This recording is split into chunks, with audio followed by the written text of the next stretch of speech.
Wait, what? 115 kilometers. Didn't he awaken yesterday? They announced it themselves. Senior Sue awakened with 1 kilometer. Are you blind, or did you add 2 extra zeros in your head? Exactly. Yesterday the whole school was gossiping about the 1 kilometer world. How did it become 115 kilometers overnight? That jump is insane. This isn't potential anymore, this is cheating. A world over 100 kilometers. That's going to hit national news. He might even fight for #1 in the country. The classroom door flew open. Outside, more than 1,000 students had gathered in the corridor, and they'd heard the broadcast clearly. For a heartbeat, everyone froze. Then the crowd surged inside like a tide, eyes blazing, desperate to see this legend with their own eyes. The ones who'd mocked Sue by the day before turned beet red on the spot. Seong-hoo's supporters looked like they'd swallowed fire. They quietly tried to melt into the crowd, terrified Sue-bai had heard their earlier words and would remember them later. It wasn't until the students pushed forward in excitement that the teachers snapped out of it and hurried to stop them. Don't interfere with the simulated war. They tried to keep order, but even their own faces were shaken. Yesterday, they judged Sue-bai's world by sight. They hadn't known the exact numbers. Now the broadcast had exposed the truth, and it felt unreal. 115 kilometers. That size was enough to qualify someone to be a teacher's assistant in some institutions. Some of them had taught for 30 years and still hadn't reached that level. And Sue-bai had done it, in a single night. Director Wang forced himself to breathe, then asked, voice tight and trembling. Teacher Lee, are you certain that after Sue-bai awakened yesterday, his world was only 1 kilometer? Teacher Lee kept wiping his glasses as if that could fix what he'd heard. He even rubbed his ears, like the number might change. I'm sure. I checked him personally yesterday in the classroom. It was 1 kilometer, and the energy inside was so weak it could barely support life. Then how is this possible? Growing that much overnight, did a supernova explode and drop land on his head? Someone blurted out, maybe yesterday's reading was wrong. Or the awakening wasn't fully complete. Maybe his world only finished stabilizing after he went home. The teachers could no longer stay calm. In all their years, they'd never seen anything like it. A newborn world exceeding 100 kilometers. That wasn't just talent. That was a divine seed. A national-level prodigy. Someone qualified to compete for the country's top 10. Stop guessing, the supervising teacher from yesterday cut in sharply. I watched Sue-bai's awakening from start to finish. It was 1 kilometer. No doubt. He paused, then muttered bitterly, am I seriously the one who witnessed a once-in-a-lifetime anomaly? But the most shaken person in the room wasn't Director Wang. It was Teacher Liu. His mind felt like it was floating. When he remembered how he'd provoked Sue-bai earlier, how he'd even dragged out the dragon blood card as a bet. He wanted to travel back in time and slap himself until his hands went numb. And when he saw Seong-hoo standing stiff on the battle platform like a statue, Teacher Liu felt even worse. He'd basically pushed his star student straight into a disaster. And he'd wagered the most expensive card he owned to do it. That B-grade dragon blood card wasn't just valuable. It was something he'd spent 20 years building reputation to borrow, also Seong-hoo could compete for the city's top 10. Yes! The loudest cheer came from Chi Lan-soo. She was practically bouncing on her toes, happier than if she'd won herself. All right. Quiet, the old headmaster said, stepping in at the perfect moment. With a wave of his world energy, the crowd was pushed back like a gentle but irresistible wall, clearing space around the platform. Only then did everyone refocus on the simulated battlefield. And what they saw made teachers and students exchange knowing looks. There's no point continuing, right? Is Senior Sue raising insects or raising monsters? How did they get that big? Sue-bai glanced at Seong-hoo, who looked like fear had glued him to the ground. Without hesitation, Sue-bai issued the order. Ultra Kabuteramon. Lead the rhinoceros beetle army in. Watch for traps and spears. Don't let anyone slip away. Stay sharp. Yes, sir. Ultra Kabuteramon's wings buzzed like thunder. It lifted into the air and surged forward with 1,000 soldiers behind it. A metal flood. A living steel tide crashing straight toward the lizardmen lines. Retreat. Don't meet them head-on. Xiang Hu roared, voice cracking. He'd poured everything into those 300 lizard men. Even if this was only a simulated war, losing them would still drain core power from his world.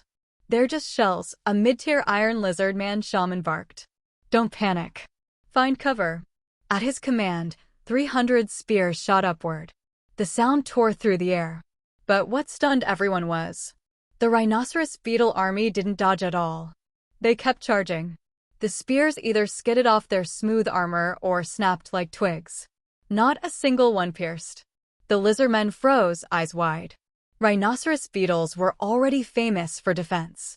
With their home field boost layered on top, they looked outright unstoppable. Su Bai wasn't surprised.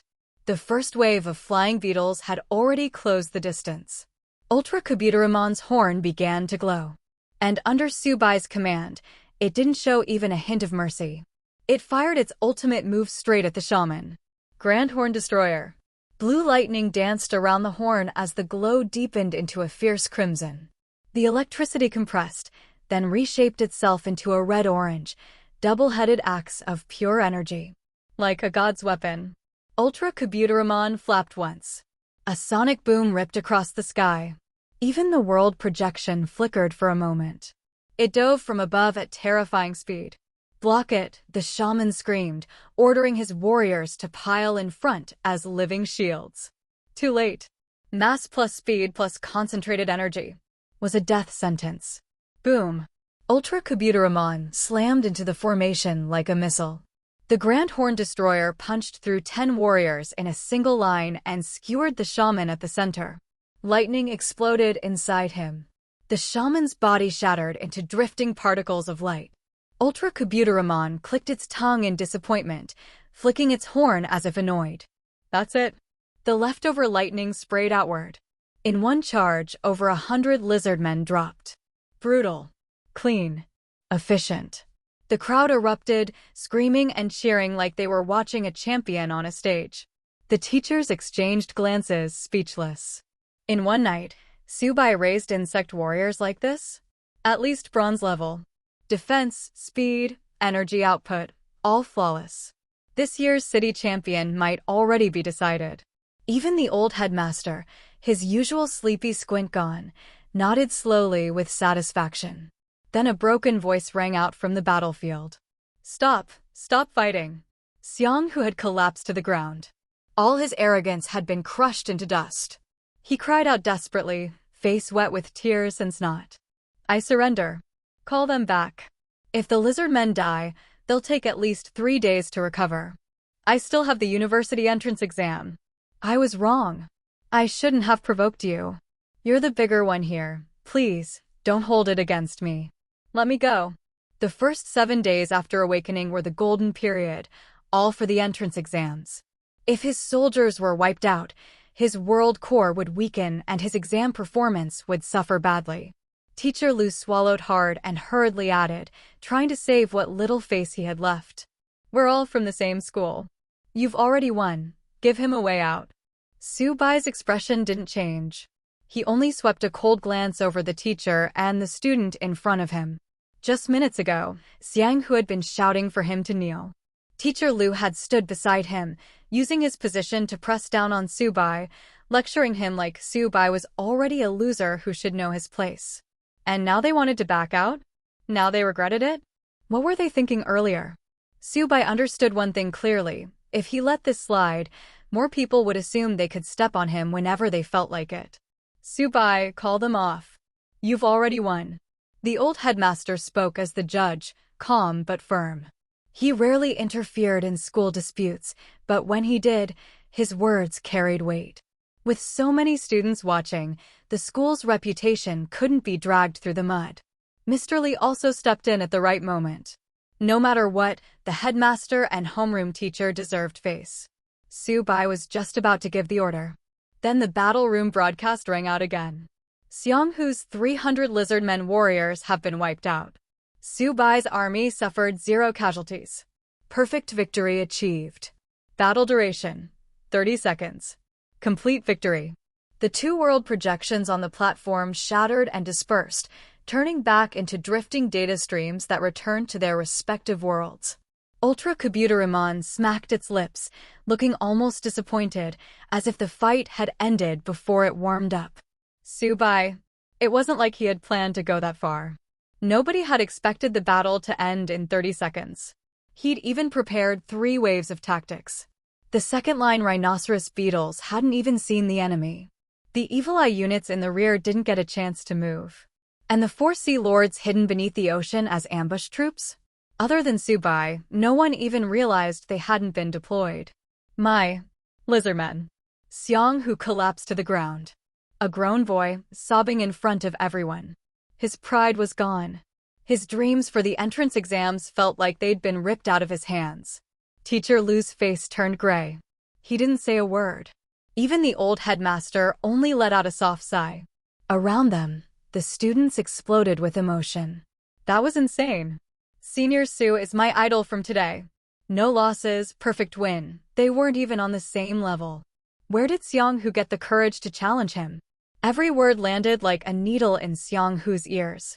With the projection gone and the backlash of his world energy surging, Xiang Hu's body finally couldn't hold it. His eyes rolled back and he fainted. Xiang Hu. Hold on. Teacher Lu hurried to support him and tried to leave with him as fast as possible. Teacher Lu, Subai said lightly, aren't you forgetting something? Teacher Lu froze mid-step. His expression darkened. After a long breath, he tossed out a blood-red card. Through clenched teeth, he forced the words out. Use it well. I'll be watching your performance in the exams.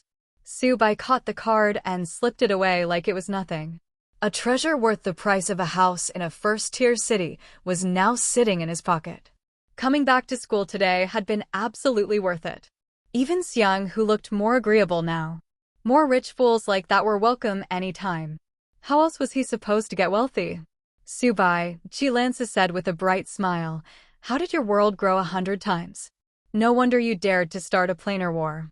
That insect just now, it was terrifying. My snowmen wouldn't survive a second against you. When did you get this strong? You hid it so well. You even tricked the homeroom teacher.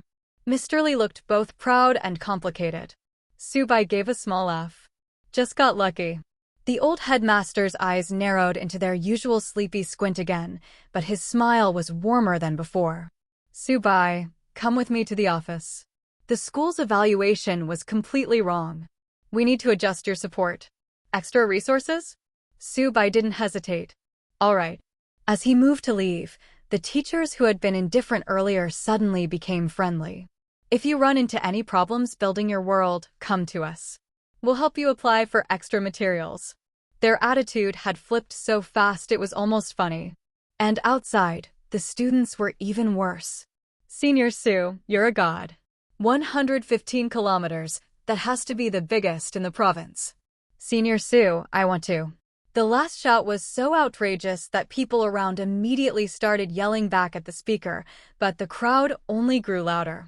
As Subai walked out of the battle room, students followed behind him like a wave.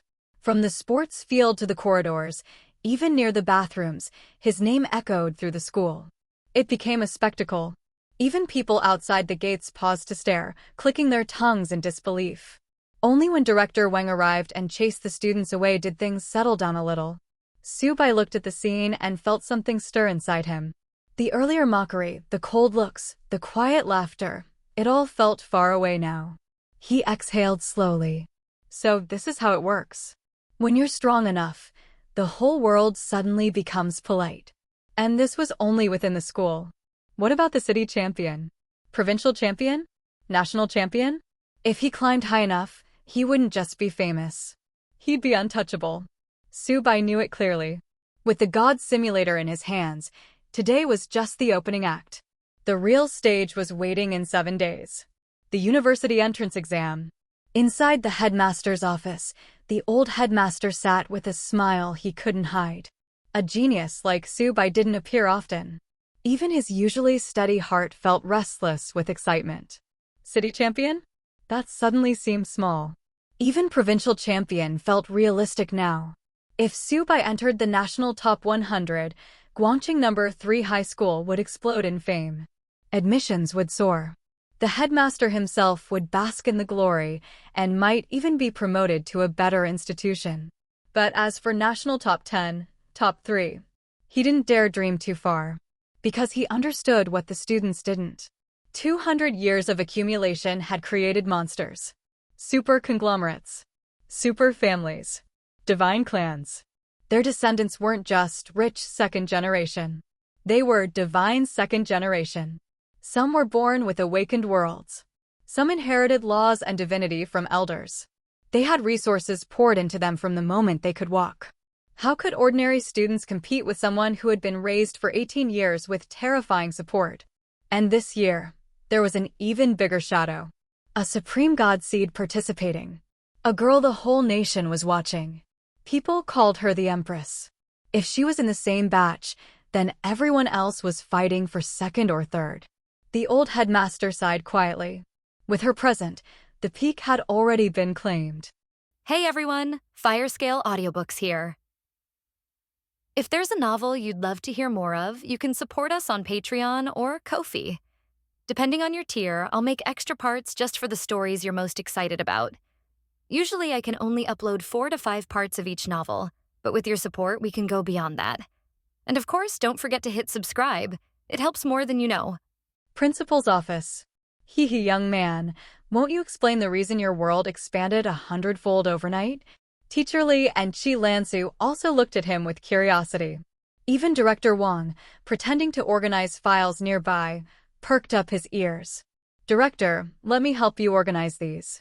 The supervising teacher from yesterday and a few other teachers also found excuses to stay in the principal's office. Everyone was scratching their heads, utterly confused. Seeing Su Bai's relaxed demeanor and faint smile, the old principal chuckled. Of course, it's understandable if it's inconvenient to say. The school's subsidies to you won't be affected. There's nothing inconvenient about it. To everyone's surprise, Su Bai responded casually. Sitting on the sofa, he began narrating the extraordinary adventure from the night before. Just like the other students, I went home, sank my consciousness into the world, and planned to manage it slowly. Everything was going fine until, out of nowhere, I saw a massive meteor, or more accurately, a fragment of land, heading straight for my world. At first, I thought it was the end, but unexpectedly, when the land fragment collided with my world, it merged seamlessly. As a result, my world's origin increased 100-fold. I could also sense that the laws embedded in the world fragment had not yet decayed, meaning it had only recently broken apart. These laws merged with my world, making its foundation incredibly solid. When Su Bai finished speaking, the room fell so silent you could hear a pin drop. I thought surviving a cosmic storm was already miraculous, Chi Lansa said with an odd expression, but compared to your falling meteor, mine seems mundane. Her face twisted in disbelief, yet she accepted his explanation. Otherwise, there was no other way to explain how his world expanded 100-fold overnight. A world fragment that hasn't run dry?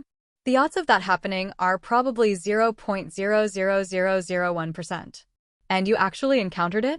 Director Wang, who had been eavesdropping, couldn't help but interject. Little student, it sounds like you're just making something up to trick us, aren't you? The universe is vast, and your world is newly born with little gravitational pull. Why would it attract such a fragment? My world spans 320 kilometers, yet I've never seen any fragments. The teachers couldn't hold it in anymore. They found the whole story too far-fetched. However, Teacher Li believed him. It's true, the old principal said, his tone complex. To my knowledge, a 5th-tier planet did indeed collapse last night. As the planet fell, it's reasonable that it reached the lowest dimension, where newborn worlds reside. While the chance of a world fragment hitting an emerging world is slim, it's entirely possible. Indeed, Su Bai was using the well-known collapse of Hulk Planet to explain the situation. Since he had benefited from part of the collapse, it wasn't exactly a lie. The teachers exchanged looks, each seeing the surprise in the other's eyes.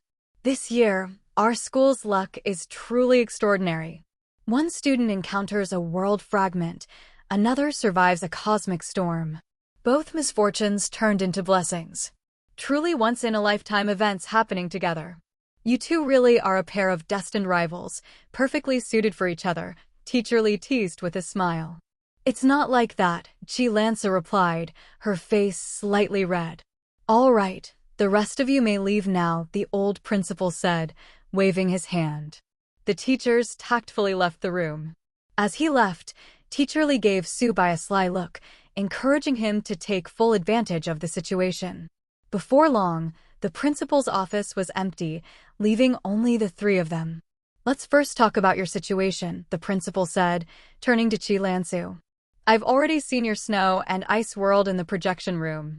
It's not just any ordinary ice world, it maintains winter year-round, can naturally generate snowmen, and condenses the heart of ice and snow. Its potential is far more complex than it seems. In the future, it might even give birth to winter generals and snow maidens. Your priority should be guiding it towards civilization, preparing against fire-based enemies, and getting ready for the upcoming entrance exams. As he spoke, he flipped over a blue card. This is a sea-level resource card, Winter Cushion Carp, which can create abundant food beneath the ice. It's exactly what you need most right now. Thank you, Principal. Chi Lanzu accepted the blue card with joy. Bringing a good ranking to our school will be the best way to repay me, the principal reminded her with a shake of his head. But be careful. A world as cold as yours might start to affect you physically and mentally. What Teacher Lu said earlier about balancing fire and water does have some merit. I refuse to be paired with those disgusting lizardmen. Chi Lanza replied, looking repulsed. My world will eventually have some fire-based subordinates. When the time comes, I'll send them over for a vacation at your place, Subai teased. As long as the two worlds are in contact, it'll be fine. Subai wasn't too concerned. In fact, he was even considering taking the Lord of the Four Seas along with the Kotoa mermen to train in the ice and snow world. Wouldn't that be like fertilizing both worlds, helping them thrive? After all, the mermen were water-based creatures, so it was a real possibility. Unfortunately, your encounter was a one-time thing, the principal said regretfully. Once you've exhausted the world fragment's energy in the next few days, that will be the end of it. I'd rather believe you had some other hidden fortune you're not sharing. One step at a time, Subai replied with a faint smile. The universe is vast. Who knows, maybe another meteor will hit me. Chi Lanzu and the principal could only respond with silent disbelief. Encountering something 1,000 times rarer than winning the lottery? If that happens, you must be the chosen one of the universe. Enough. The school has treated you poorly in the past, but now that you have that dragon blood card, what other help do you need?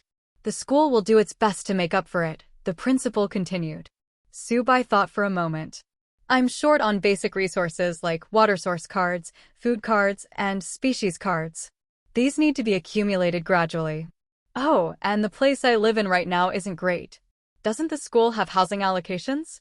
How about giving me a quiet, spacious place to live? Housing is a small matter. It's not fitting for a rising star to live in such accommodations, the principal agreed, nodding. He took out a set of keys from his drawer. I have a private villa at Lakeside Park. Consider it yours as compensation for the school's earlier negligence. Oh no, I couldn't possibly accept this, Subai said, but his hand quickly took the keys. These are 3 sea-level cards, Heavy Rainfall, Delicious Meat Pig, and the Encyclopedia of 1,000 Basic Flora and Fauna. He revealed 3 cards, each a different color. The Delicious Meat Pig was the most popular and affordable food source in the multiverse. It grows fat just by eating grass and drinking water, and its entire body is edible and delicious. It was a species specifically bred by human civilization for consumption. As for the Flora and Fauna Encyclopedia, it's a renowned beginner's tool, a C+ level card worth 800 dalis. Thanks. In 7 days, I'll give you a surprise.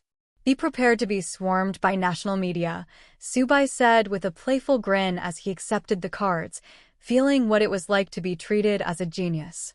Receiving cards worth over 10 million for free was no small matter. He said it jokingly, but the two of them thought he was exaggerating. Yet, many truths are often told in jest. Haha, if that happens, I'll have no regrets in life, the principal said with a laugh. By the way, this year's entrance exam will be extremely challenging, with unprecedented competition, he added. And the rewards will be more generous than ever. If you're truly confident about excelling in the exams, I can invest in you early with a B-level card. Just like I invested in Xiang-Hu's Dragon Blood card. Do you dare to take the challenge? What's there to be afraid of? Su Bai replied calmly. The old principal probably thought he had struck it lucky, gaining a sudden boost in power. What he didn't know was that with the simulator in hand, Su Bai's legend would only continue to grow. Good, you've got ambition, the old principal said with a hearty laugh. Since Xiang-Hu received a Dragon Blood subsidy, I can't show favoritism. He reached over the table and picked up a gray gold ornament that resembled a mountain range. What do you think of this? It'll be very helpful for the development of your world. What is it? Su Bai had assumed it was a card, but it turned out to be something else entirely. He took it, surprised, and examined it closely. Qi Lansu also leaned in to take a look.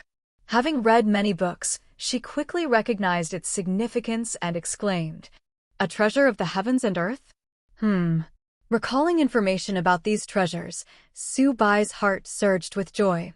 In the multiverse, some rare treasures naturally condensed from the laws of the world, remaining intact. If used in a newly born world, they could directly replenish any missing laws. Su Bai quickly checked the information on the mountain ornament. As soon as he scanned it, a line of small text appeared over it. Innate metallic mountain range, a treasure of the heavens and earth. Place it into the ground, and it will produce copper, iron, silver, and even some gold deposits. It's indeed a very useful treasure, Su Bai said, thanking the principal as he accepted it without hesitation. During the battle, I noticed that although your subordinates were strong, they hadn't yet developed a civilization or started using tools, the principal explained. Mineral veins are crucial to the development of civilization. With this, your world will be able to equip itself with weapons and armor more quickly. I'm sure by now, word has spread about your awakening of a world over 100 kilometers. Over the next few days, you'll likely receive visits from various media outlets, corporations, and even large families trying to win you over. But what I want to tell you is this. Over the next 6 days, focus all your energy on nurturing your world. Prepare for the entrance exams. All the attention and goodwill you'll receive is based on your strength. If you score at the top in the exams, the benefits will be 1,000-fold. And remember, the most powerful force is the state itself. The government will invest heavily in you, providing endless resources. Whatever unique features your world produces, the state will buy them at high prices, ensuring your success. The old principal's face grew serious as he spoke. His voice was earnest. He didn't want a promising student to go astray. I fully understand. I'll spend the next few days in seclusion, focusing on cultivation, Su Bai responded solemnly. I need to work hard on improving my snowmen too, Qi Lansa chimed in, not wanting to be outdone. The principal nodded in satisfaction. This year's entrance exam is likely to be the hardest and most rewarding in the past decade. Do you know what the prize for the top national scorer is this year? He asked with a smile. Su Bai and Qi Lansa both shook their heads. A treasure of the heavens and earth, a seed of the world tree. The principal spoke with deep emotion. What? Su Bai's pupils contracted, and he exchanged a glance with Qi Lansu. They both saw the shock in each other's eyes. When a world is born, a core treasure can greatly aid in managing the laws of the world, controlling the climate and rainfall. Such treasures can transform the power of a world, helping it attract cosmic debris and significantly boost its origin. Additionally, they can multiply the projection power of the world's owner by several times, even up to 10-fold. But the value of such a treasure is immeasurable. Not even a super consortium could produce something like that. And yet, the top prize for this year's entrance exam was exactly that. With a world tree seed, it was likely that a world could grow into a 6th-tier realm on its own. Not to mention the many additional benefits, such as interdimensional connectivity and the purification of spiritual energy. If I get that. Flames of desire flickered in Su Bai's eyes. Never before had he felt such a strong sense of possessiveness. He was determined to take the top spot in the country. Well, that's just something for you to think about. Without subordinates with demigod bloodlines, you won't even make it into the top 10. And without mythical species, taking one of the top 3 spots is impossible, the principal said, beginning to usher them out. You'd better head back and focus on your training.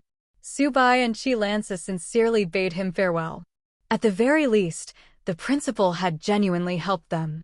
I hope those 2 young ones can surprise me, the principal murmured as he stood by the window, watching them leave. His expression was solemn. The time I have left isn't much either. The best I can do for the country and human civilization is to cultivate a few more worlds. Before Subai and Chi-Lansa could leave the campus, they were surrounded by a swarm of reporters who had gotten wind of the situation. I'm a reporter from Guangqing Evening News. Can you tell us how you expanded your world 100-fold overnight? Hello, Subai. I'm from Guangqing News. Was yesterday's awakening of a 1-kilometer world a mistake with the awakening stone? Did you experience some kind of extraordinary encounter? Did you find a giant meteorite? Can you share more details with us? I'm from the Emperor Corporation. After hearing about your achievements, our regional manager personally sent me to invite you to visit the Penguin Building. Our Penguin Pantheon sincerely invites you to join us, and we guarantee you'll be satisfied with the benefits. The barrage of reporters made Subai's head spin. Even the class president, Chi-Lansu, had been squeezed out of the crowd. Feeling overwhelmed, Subai quickly grabbed Chi-Lansu's hand and made a swift escape. After running for a while and finally shaking off the paparazzi, Chi-Lansu coughed twice. You can let go of my hand now, can't you? Only then did Subai realize he had been holding her hand for quite some time. It was warm and sweaty. He quickly let go, chuckling. Things were chaotic earlier. I didn't want us to get separated. A slight blush appeared on Chi-Lansu's face, but she didn't say much. In truth, the 2 of them often bantered, typical rivals who had fun teasing each other. But there had never been any physical contact, certainly nothing as intimate as this. This time, Subai had stood up for her and taught Xianghu a lesson, planting a small seed of youthful affection in the class rep's heart. Since you're fine now, I'll head home, Chi-Lansa said as she prepared to leave. But Subai stopped her again, grabbing her hand. What are you doing? Trying to take advantage of me again? Aren't I moving house today? Surely the helpful class rep won't let me struggle on my own. Subai shamelessly grinned, refusing to let go. Who said that? I'd actually love to see you all sweaty and exhausted, Chi-Lansa replied playfully, blinking her eyes. Oh, really? Then I won't hold back, Subai said with a mischievous smile. Class rep, you don't want the teachers to find out about your true nature, do you? So you'll help me move, won't you? Get lost. Chi-Lansa blushed, kicking him playfully. Laughing and teasing each other, the 2 of them headed back to Subai's cramped living quarters to prepare for the move. Of course, they didn't need to do all the heavy lifting themselves. A single phone call summoned a moving company. All they needed to do was oversee the packing of some personal items. While they were busy with the move, the news of Subai's 100-kilometer world continued to spread throughout the city. Even the group chats on their phones were buzzing with notifications. In the chat group of the Guangqing Creation Center, messages were constantly popping up. Hey, have you heard?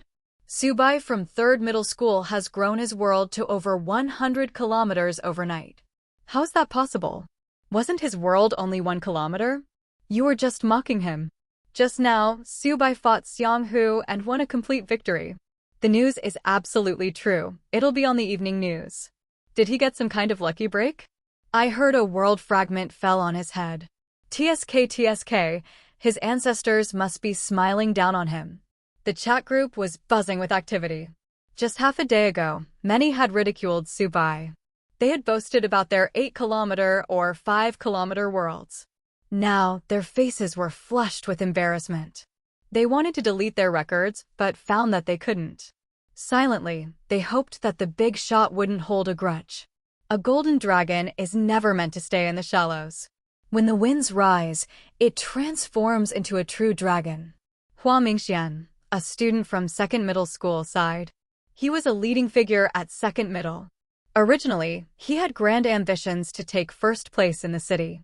But now he lamented. This year's Guangqing has no shortage of talents. First middle school has its twin goddess stars, and third middle school has 2 lucky students. Plus, there's Wang Tsing with his Kanglin world and several hidden experts from other schools. My plan to secure at least 3rd place while aiming for 1st has fallen through. The people he mentioned were all top contenders. The Lord of Kanglin world. It's just a stroke of luck that he got a world fragment. Luck only lasts for a moment, but true talent stands the test of time. That was Wang Song, who had awakened a chaotic magic energy and cultivated a group of half-orcs as his enforcers. He was also a favorite to win. I've heard Su Bai's insect warriors are strong. I'm looking forward to facing him. Even the goddess of One Middle spoke up. And Mei Wanqing, who had awakened the ghost world, also chimed in. Don't underestimate the world. Starting with this kind of size, his future achievements won't be small. In the chat group, everyone was filled with a mix of envy, jealousy, and admiration for him. But no one denied Su Bai's strength, admitting he was far above most of them. Those who had mocked him earlier stayed silent. At a restaurant by the lakeside park, Chi Lanza picked up her phone and laughed. Check out the group chat. Lots of people are flattering you. The ones who were laughing at you this morning are too ashamed to say a word now. They've been thoroughly humiliated. That's life. There will be more surprises for them in the future. Su Bai wasn't interested in showing off in the chat group. He was treating the class monitor to lunch to thank her for helping him move. He ate quickly. After gaining so many treasures on this trip, he was eager to get back and start simulating. During the meal, the class monitor even received a call from her mother. When she found out her daughter was eating with a male classmate, she became instantly nervous. It took Chi Lanza quite a bit of explaining before she managed to hang up. Finish your meal and get home early so your parents don't worry. Su Bai put the last piece of braised pork into his mouth, savoring the delicious, juicy, and fatty texture. Then, see you at the exams? After lunch, Chi Lanza set a date to meet at the school in 6 days for the university entrance exams. She's out with that desk mate of hers again. On the other end of the phone, Chi Lanza's mother, Zhuang Hong, was complaining. Our daughter is growing up. It's perfectly normal. Her father, Mr. Chi, didn't mind as he casually read his newspaper. By the way, isn't that classmate's surname Su? Yes, why? Zhuang Hong grumbled. I'm worried our daughter might be tricked. She has a 20-kilometer world, after all, and a bright future ahead of her. We can't let anyone hold her back. Mr. Chi put down his newspaper in surprise, pointing to the bold headline on the front page. Look at this latest news. A genius has emerged at 3rd middle school. Hearing this, Zhuang Hong took the newspaper and glanced at it. She was immediately stunned. In bold letters on the front page, the headline read, Su Bai, the unmatched genius of 3rd middle school, world grows 100-fold overnight, awakening the largest world in the city. Could that be her deskmate? Zhuang Hong muttered to herself, deciding she'd have a good talk with her daughter when she got home. At a lakeside villa. It had its own garden and covered more than 600 square meters. It had 3 floors in total. The decor was extremely luxurious, with silver chandeliers inlaid with artificial gemstones. Leather sofas, a 50-inch television, and all sorts of other furnishings were complete. It even had an intelligent housekeeper. Now this is living. And there will be even better things in the future. Su Bai lay on the luxurious European-style velvet bed, laughing to himself. He closed his eyes, and his consciousness sank back into the sea of stars. To his surprise, he was greeted by a series of notifications. Important log. Under the command of the god, the first planar war has begun. Heavenly Origin World has achieved complete victory over the enemy, and a portion of core power has been seized. Heavenly Origin World has grown to 120 kilometers. A portion of experience has been accumulated. Ultra Computer Ramon has gained some insight. With enough accumulation, it may gain a combat talent. Ding! God Simulator has saved the battle record. You can simulate battles with the enemy by consuming creation points. The simulator has recorded the enemy's bloodline and talent. The Lizardman blood and the talent Tough Hide White talent are now available for extraction. Please check your inventory. The last 2 notifications were particularly striking. Subai hurriedly opened the God Simulator to check. Sure enough, the option for lizardmen was there. The cost wasn't high. To replay the battle with 300 lizard men required 300 creation points. Extracting the bloodline cost 200 creation points. However, extracting the lizardman's talent cost 500 creation points.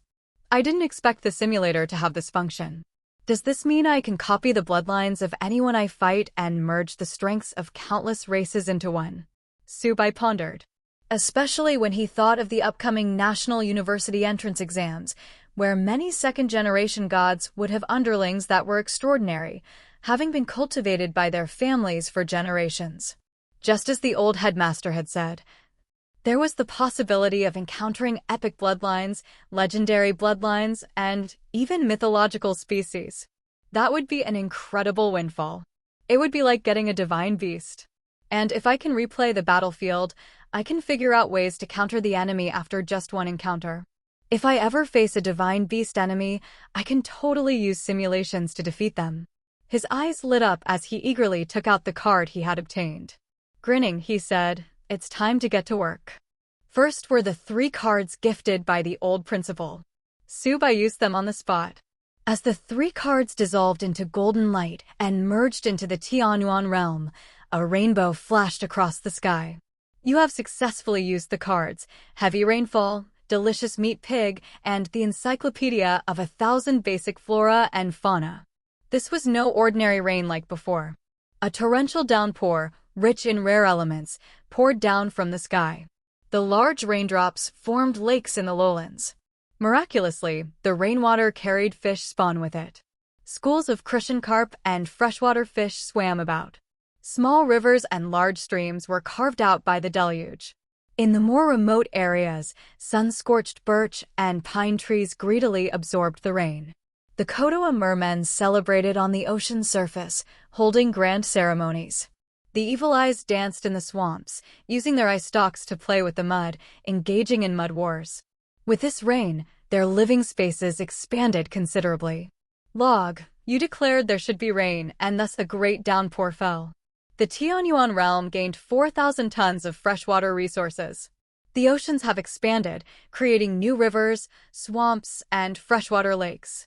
Numerous plants have been nourished, significantly increasing fruit production. Your followers, the Kodoa mermen and the Evil Eyes, held celebrations, thanking you for your gifts. Faith points plus 50. Watching the little creatures below dance with joy, Subai chuckled. This is only the beginning. As the rain subsided, several fat delicious meat pigs appeared in the corners of the forest, each weighing over 10 tons.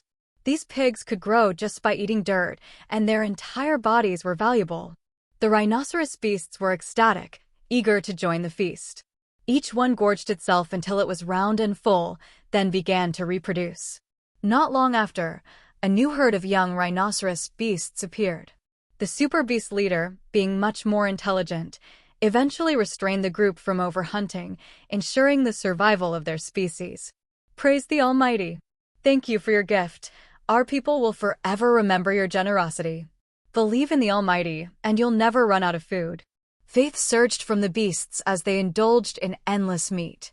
This truly was paradise. Log, you released a large number of delicious meat pigs, easing the food shortage for the beasts. The rhinoceros beast population is now doubling. The leader of the beasts praises you. Faith points plus 60. Indeed, performing miracles and meeting the needs of my followers is the best way to increase faith. Subai checked his faith points, which had unknowingly accumulated to 300. After using the final card, the Encyclopedia of Flora and Fauna, numerous new species appeared across the land. Of course, to the rhinoceros beasts, these creatures seemed novel, but in the outside world, they were quite ordinary.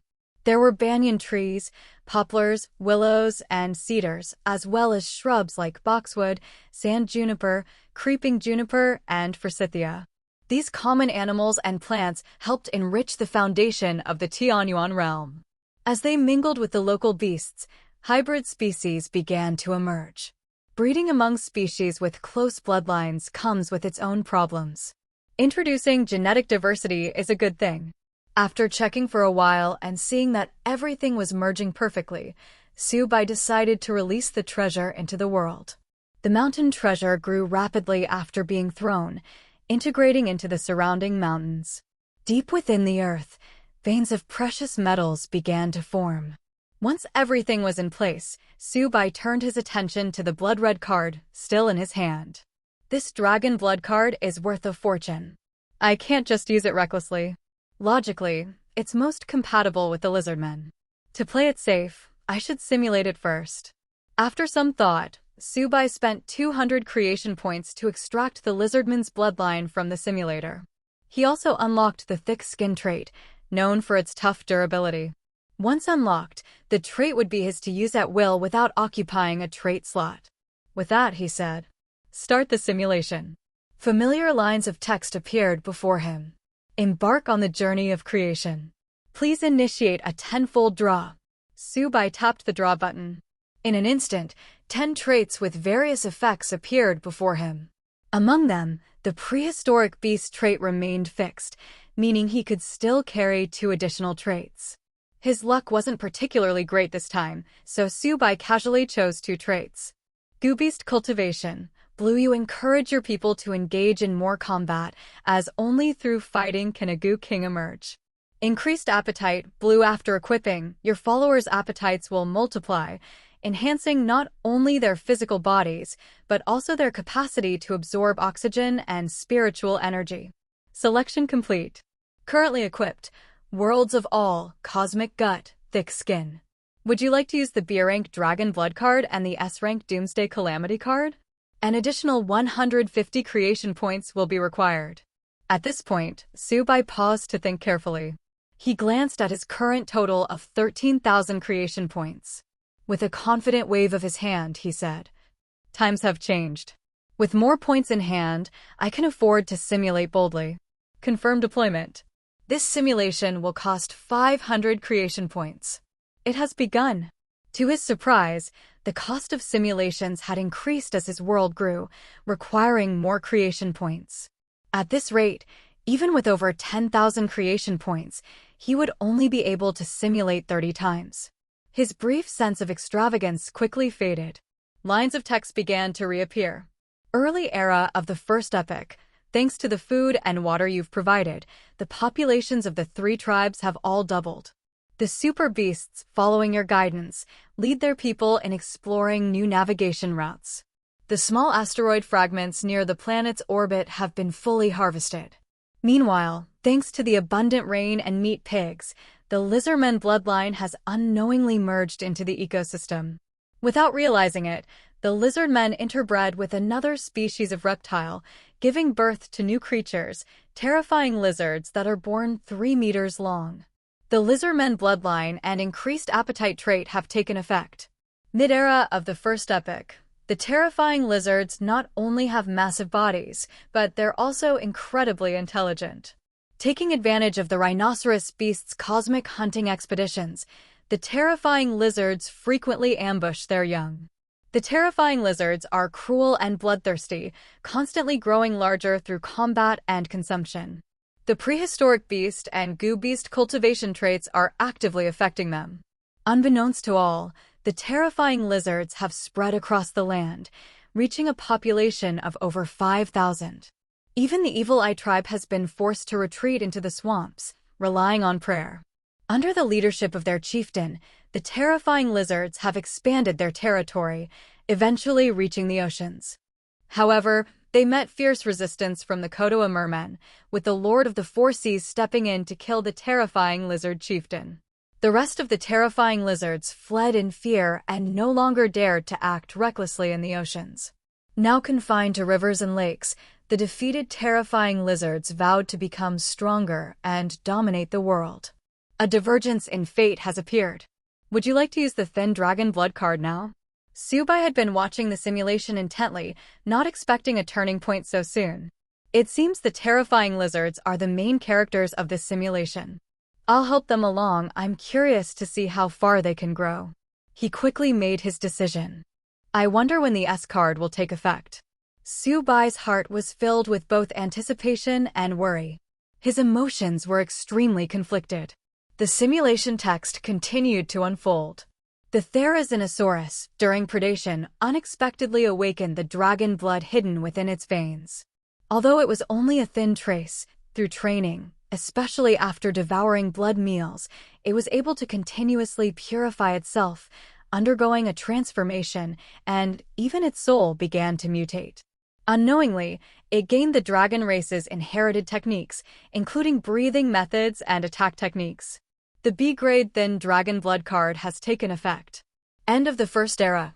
After hibernating for an entire era, the cunning Therizinosaurus has grown into a massive beast, with an average length of 20 meters. They've tapped into the potential of dragon blood, comprehending numerous combat techniques and cultivation methods. They now call themselves dinosaurs.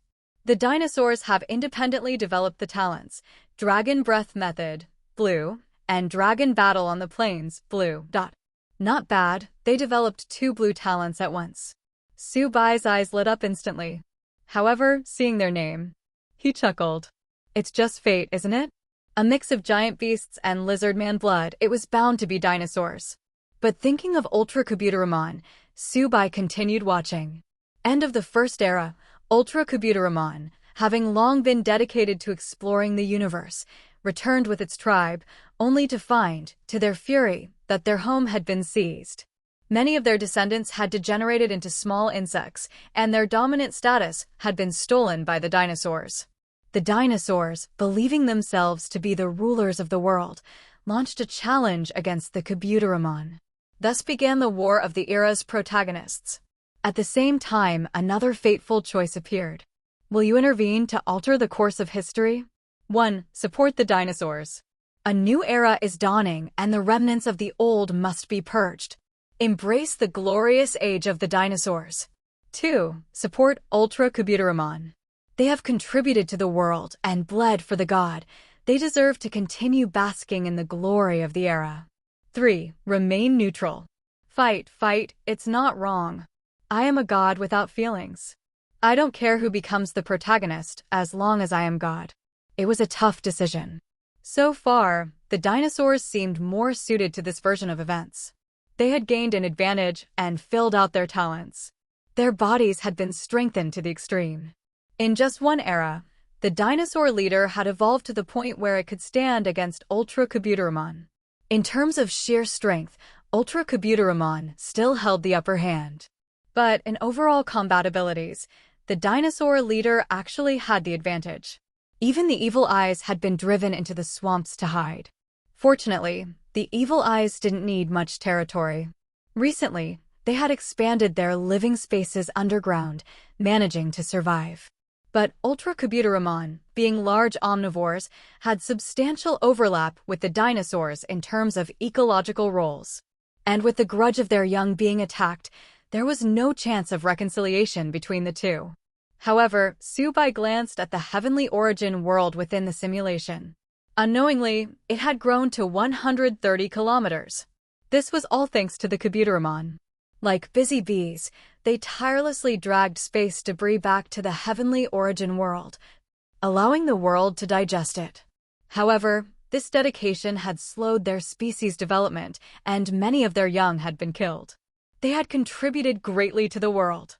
Speaking of which, every new era brings a new champion. I can't just kill them all, can I? Su Bai thought about it carefully. It seemed the problem stemmed from the world being too small. If there were more land masses, would this even be a problem? If only a massive meteorite could crash into the ocean, or if I could find a star core, there would be hope for a second continent. A star core is the last essence left after a world collapses. It has countless uses and can generate a new continent. The lowest grade star cores on the market are worth 10 billion. That's not a treasure Su Bai could access at the moment. Su Bai shook off his fanciful thoughts. I need to come up with a solution that works for both sides. And the continued exploration of the universe would be impossible without the Kabutoramon's contributions. After all, the dinosaurs, being so large, would find it difficult to even fly, let alone reach space.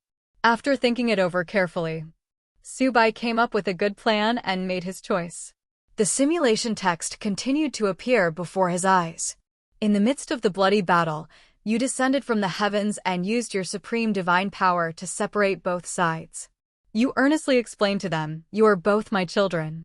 From now on, one will rule the interior, the other will rule the exterior." You allocated a fertile land specifically for the Kabutoramon to live, and you told Ultra Kabutoramon, "Your future responsibility is to adapt to the space environment and upgrade the gut of the universe talent. Explore the universe, find external threats, and evolve into cosmic creatures capable of living in space." You then addressed the dinosaurs, saying, "You are now the rulers of the Earth. But use your tiny brains and think. Don't just rely on brute strength. You think the blood of lizards and dragons was given to you for this. Civilization. Intelligence. Tools. You scolded the foolish dinosaurs. You issued a death order. If by the end of the Second Era you have not developed a dinosaur civilization and still rely only on brute strength in battle, then you will bring forth a great flood and reclaim the Earth's dominion." The dinosaurs trembled, and their leader, shaking with fear, promised to understand. You returned satisfied. The two species were reconciled, and the Kabutoramon flew into space, embarking on their new path. Subai smiled contentedly at these developments. "I've given you the best opportunity. Don't disappoint me." Early in the Second Era, the heavenly origin world has entered the dinosaur era. However, the dinosaurs did not remain happy for long.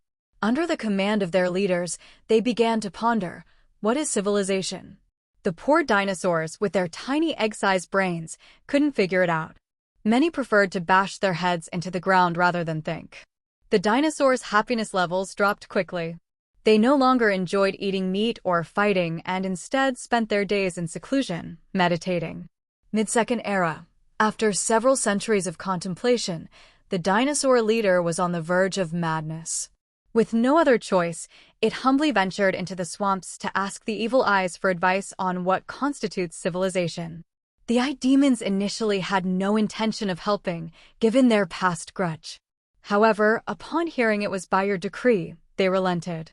The eye demons told them, using tools, writing, invention, and building castles, that is civilization. The dinosaur leader returned, now with a general direction. It commanded the dinosaurs that in future battles, they shouldn't just bite their enemies, but should also use their claws to wield weapons. But most dinosaurs replied, "My claws are too short and gripping tree roots feels too delicate. I might as well just bite it in half." The increasingly desperate dinosaur leader soon fell ill from worry. Before it died, it appointed a new leader from a dinosaur subspecies. Though not particularly powerful, this raptor stood only a few meters tall, but its claws were nimble, and it had a sharp mind. So they're too dumb and ended up killing themselves. Subai couldn't help but laugh when he read that last part. He hadn't expected such a powerful creature, possibly at high bronze level, to die from overthinking and worry. But its final choice. Subai thought for a moment. Their time is running out. He continued reading. Late era of the Second Epoch, the newly appointed raptor leader, taking charge in a time of crisis, realized that the dinosaurs didn't have much time left. The biggest challenge, which even the former leaders couldn't solve, was that the dinosaurs had evolved such powerful bodies that they no longer needed weapons. With their bodies capable of tearing apart anything, they had no need, and without any deadly threats, they didn't develop their minds. Therefore, no one thought of using their brains. Determined not to repeat the mistakes of its predecessors, the raptor leader made a bold and unprecedented move. It actively split the dinosaur species. Gathering the large and powerful mid-sized and large dinosaurs together, it led the smaller dinosaurs, with the raptors at the forefront, to live and explore on their own. The Tyrannosaurus Rex clan, representing the large dinosaurs, was deeply dissatisfied. They had never accepted that the leadership had passed to such a small creature. However, the Tyrannosaurus Rex leader convinced its tribe to back down, knowing full well that time was running out for the dinosaurs and that internal conflict would only hasten their demise. The large dinosaurs continued to hunt and purify their bloodlines. Although their brains remained underdeveloped, their battle skills became increasingly refined. Eventually, Some of the strongest dinosaurs began to revert to an ancestral form, evolving towards the path of the western dragon, growing scales, wings, and the ability to breathe fire or toxic fumes. These dinosaurs became known as primitive dinosaurs, the pinnacle achievement of this evolutionary path, with untapped potential still to be unlocked. The other evolutionary branch, led by the raptors, faced a much harder life without the help of their larger companions. On a land dominated by prehistoric behemoths, they struggled to survive, with many of their kin hunted by larger creatures. Even the otherwise worthless meat pigs dared to bully them due to their size. Many of the smaller dinosaurs blamed their leader for this foolish decision. But as they faced a food crisis, the small dinosaurs were forced to think. They racked their brains, coming up with ways to hunt larger monsters. Traps, fire, and tools were invented one after another. In this process, the raptor leader was surprised to discover that much of this knowledge didn't need to be learned from the evil eyes or figured out on their own. The knowledge was already embedded in their bloodline. The hidden inheritance of the lizardmen bloodline and the dragon blood has been activated. End of the second epic. Under the threat of extinction from a great flood, the exhausted raptor leader finally died, but not before glimpsing the dawn of civilization. After generations of brain development and interbreeding among the small dinosaurs, a new breed of violent dinosaurs emerged. They were highly intelligent and consciously stood on two legs, freeing their hands and learning to use tools. By the end of the era, this new breed of dinosaurians was born, starting with the violent dinosaurs. They were tall, highly intelligent, and had begun mining metals from the mountains, smelting them into weapons. The third-generation dinosaurian leader declared himself king and commanded the dinosaurians to build grand castles, temples to the Almighty, and statues in your honor. After such a long time, a new bold line of text appeared. The dinosaurian civilization has been born. It is crude, barbaric, and fond of blood sacrifices, a strange yet fascinating civilization. It wasn't easy. Sometimes having too strong a body can actually hinder evolution. Subai sighed as he finished reading. It was just like the dinosaurs of Earth's blue planet. Because they had no natural predators, they ruled the ecosystem with brute strength alone. Why would they need to evolve their brains? While tremendous changes were taking place on the ground, the rhinoceros beasts, who had been silently expanding into space, were making significant progress of their own. After a full epoch of effort, the rhinoceros beasts have successfully harvested a constant stream of meteorite fragments, helping the Tianyuan realm expand to 148 kilometers in size. Their contributions have earned them the world's blessing. The super beasts, adhering to your teachings, have adapted to the space environment, modifying their bodies in interesting ways by discarding useless organs and reshaping their systems to cope with cosmic pressure. With the world's blessing and after an epoch of refinement, the super beasts have evolved their blue talent, cosmic gut, into the purple talent, cosmic creature. Epic rewards, creation points plus 1,500. This makes up for everything. Seeing this, Subai smiled. Simultaneous progress from all fronts couldn't be better. He also had a B-level upgrade card, which would be perfect for enhancing this talent. Who knows, the dinosaurs might even benefit and become interstellar creatures. After all, exploring space is the way forward. As the dinosaurs anxiously awaited, you descended to inspect their progress. The barbaric dinosaurian civilization had only just begun to show promise, but you saw a different path for them and acknowledged the wisdom of the third-generation dinosaurian king. At the same time, you unexpectedly discovered that the evil eyes, who had retreated to the swamps, hadn't given up. Under the leadership of the Evil Eye High Priest, they were exploring the underground, expanding subterranean spaces. Others were researching herbs and genetics, producing numerous mental and strength-enhancing potions, which they now presented to you. You praised the evil eyes and decided to turn them into your alchemy factory, selling their potions to earn foreign currency. You also praised the super beasts and instructed them that their next goal was to find a large asteroid in near space and settle on it, living permanently in space. Explore the galaxy as much as possible and gather information, find treasures.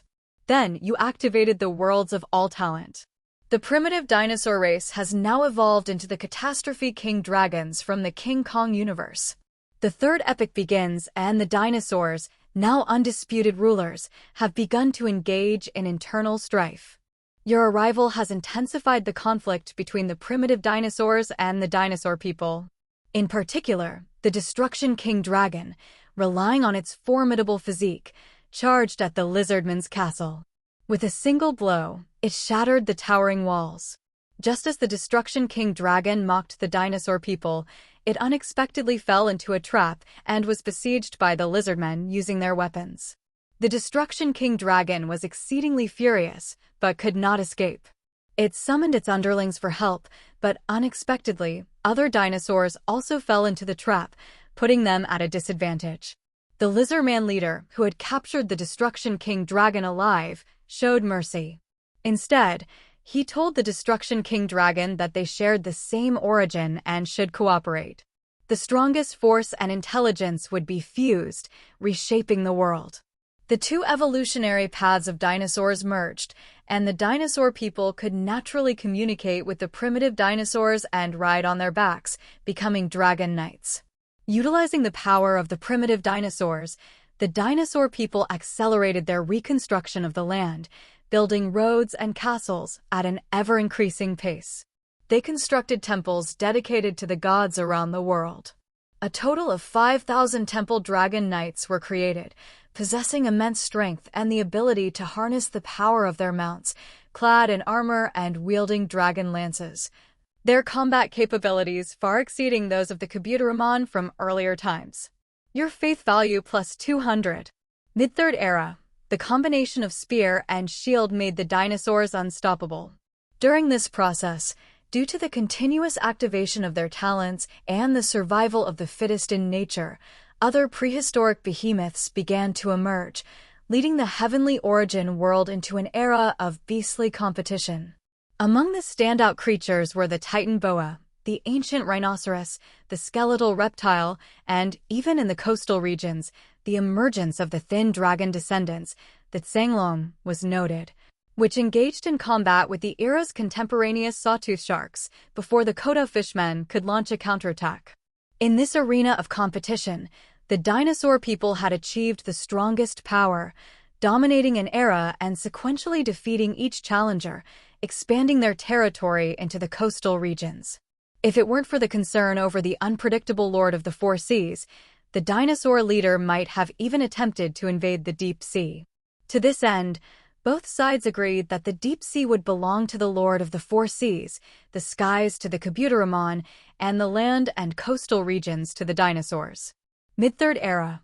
The dinosaurs, now at their peak in reproduction, remembered your orders. The world had become smaller for them. Through the knowledge inherited in their bloodlines, the dinosaur people realized that only the universe offered a path forward. A group of ambitious individuals gathered to delve into the knowledge of their ancestral heritage, attempting to find information about the cosmos. As the finest of the dragon race among the myriad worlds, they could naturally soar through the universe upon adulthood, absorbing radiation, and possessed powerful subspecies such as stellar dragons and interstellar dinosaurs. The dinosaur people benefited immensely from their exploration. The wind god pterosaurs transitioned into the cosmos, with dinosaur riders attempting to break free from the world's gravity, but ended up falling flat on their faces, much to the delight of the Kabutorimon, who laughed at their misfortune. This incident was recorded by the dinosaur people on stone walls as a source of shame, driving them to strive tirelessly towards cosmic exploration. Can they really overtake? Subai hadn't expected that something as simple as dragon blood would bring him such surprises. Meanwhile, other texts revealed what other creatures were doing. The Evil Eye clan continued to lurk in the swamps, sensing threats from the outside world. The Eye Demons led a group of their kin to expand underground, planning to take a different route. They established the first underground city. Creation value plus 200. With the help of the Kabutorimon, the area of the heavenly origin world had exceeded 150 kilometers. During their exploration of the universe, Ultra-Computer Rahman unexpectedly discovered a dilapidated brown-red star several tens of millions of kilometers from the heavenly origin world, naming it Mars. Ultra-Computer Rahman estimated the diameter of Mars to be around 2,000 kilometers and conceived a bold idea. To pursue this idea, it ordered all its kin to carve out a new route around Mars and clear hidden threats. While clearing space debris, a computer Rahman unexpectedly found traces of new births on the debris. What does this mean? Subai felt a bit puzzled. Could they be encountering alien life forms so soon? In the boundless void, all sorts of miraculous enemies existed. Most of them harbored malice towards human civilization. If they spotted the heavenly origin world, wouldn't they be certain to pounce? However, regarding that Mars, Subai took a look in the real world. He thought it resembled Pluto from his previous life. It belonged to the category of dwarf planets.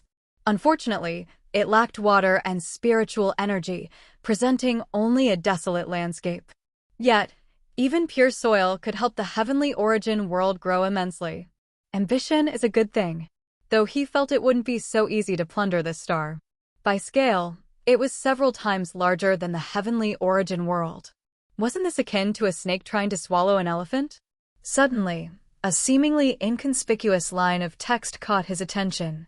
On the ground, under pressure from the dinosaur people, a not particularly powerful prehistoric giant ape experienced a wondrous change and underwent a genetic mutation. Some of the hybrids grew exceptionally strong and intelligent. Talent, greatly increased appetite, effects span across all worlds. Late Third Era, the dinosaurs unexpectedly entered the Iron Age. They harnessed the flames of the primitive dinosaurs to smelt metal ores, creating metal weapons that surpassed their claws. The Destruction King dragon fell into deep thought. It did not believe that the limits of its path ended here. It attempted to purify its bloodline and merge genes, but most attempts ended in failure. In weaponry and materials, the dinosaur people possessed advanced technology, but they remained in the Bronze Age in most aspects of daily life. By chance, a group of dinosaur eggs fell into a volcano, and the Destruction King dragon severely punished its subordinates for their negligence. However, it unexpectedly discovered that one of the eggs had survived the fall into the lava. The shell bore fiery red markings, and it managed to endure in the magma, absorbing flames and the mutant magic within. The Destruction King dragon pondered deeply and did not take the lava dragon egg out, but instead commanded its subordinates to guard it closely. Talent effects span across all worlds. The consecutive notifications of talent made Subai click his tongue in wonder. He also noted that as the dinosaur people accelerated their advancement and entered the Iron Age, his creation value had unexpectedly increased by 2,000. With the gradual accumulation by the computer Rahman over the years, his total creation value had reached 16,000. Moreover, with the rise of civilization, the quality of various sacrificial activities had also improved. In just a short while, Subai's faith value had risen to 800. For an ordinary creator, it would probably take half a year to achieve such a feat. Everything is heading in a positive direction. He felt a deep sense of satisfaction. But he couldn't shake the feeling that something was missing. Just as he thought this, fate played its hand. In the next moment, the simulation text turned blood red. End of the Third Era. Prosperity leads to decline. The S-grade Doomsday Disaster card has been activated. The volcano has erupted, and the already scarce spiritual energy has completely dissipated. At the same time, a sense of despair enveloped all living beings, leaving them feeling hopeless. The first to suffer were the dinosaur people, followed swiftly by the Lord of the Four Seas and the Evil Eyes, who were hiding underground in a desperate struggle for survival. The simulation has ended. Cooling time required, 30 minutes. Subai felt a sense of melancholy at this conclusion. I was just about to witness the rise of the ape-men, and that egg in the volcano hasn't even hatched yet. How can it just end like this? He felt somewhat unsatisfied. But soon, the text reminded him about solidifying talents. Prehistoric behemoths are a good talent, so I'll keep that. I wonder what talents I can unlock today. Subai was still thinking about the daily solidification opportunity. It was currently just past 1 in the afternoon, so there should be enough time to unlock new talents. Please choose from the following options for extraction.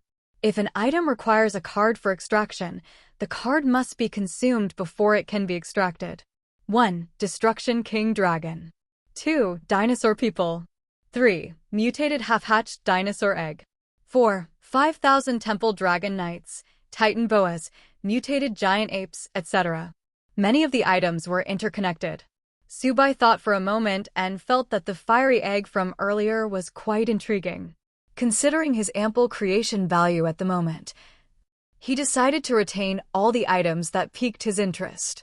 Extract the Dinosaur People, Destruction King Dragon, Dragon Knights, Mutated Dinosaur Egg, and Mutated Giant Apes.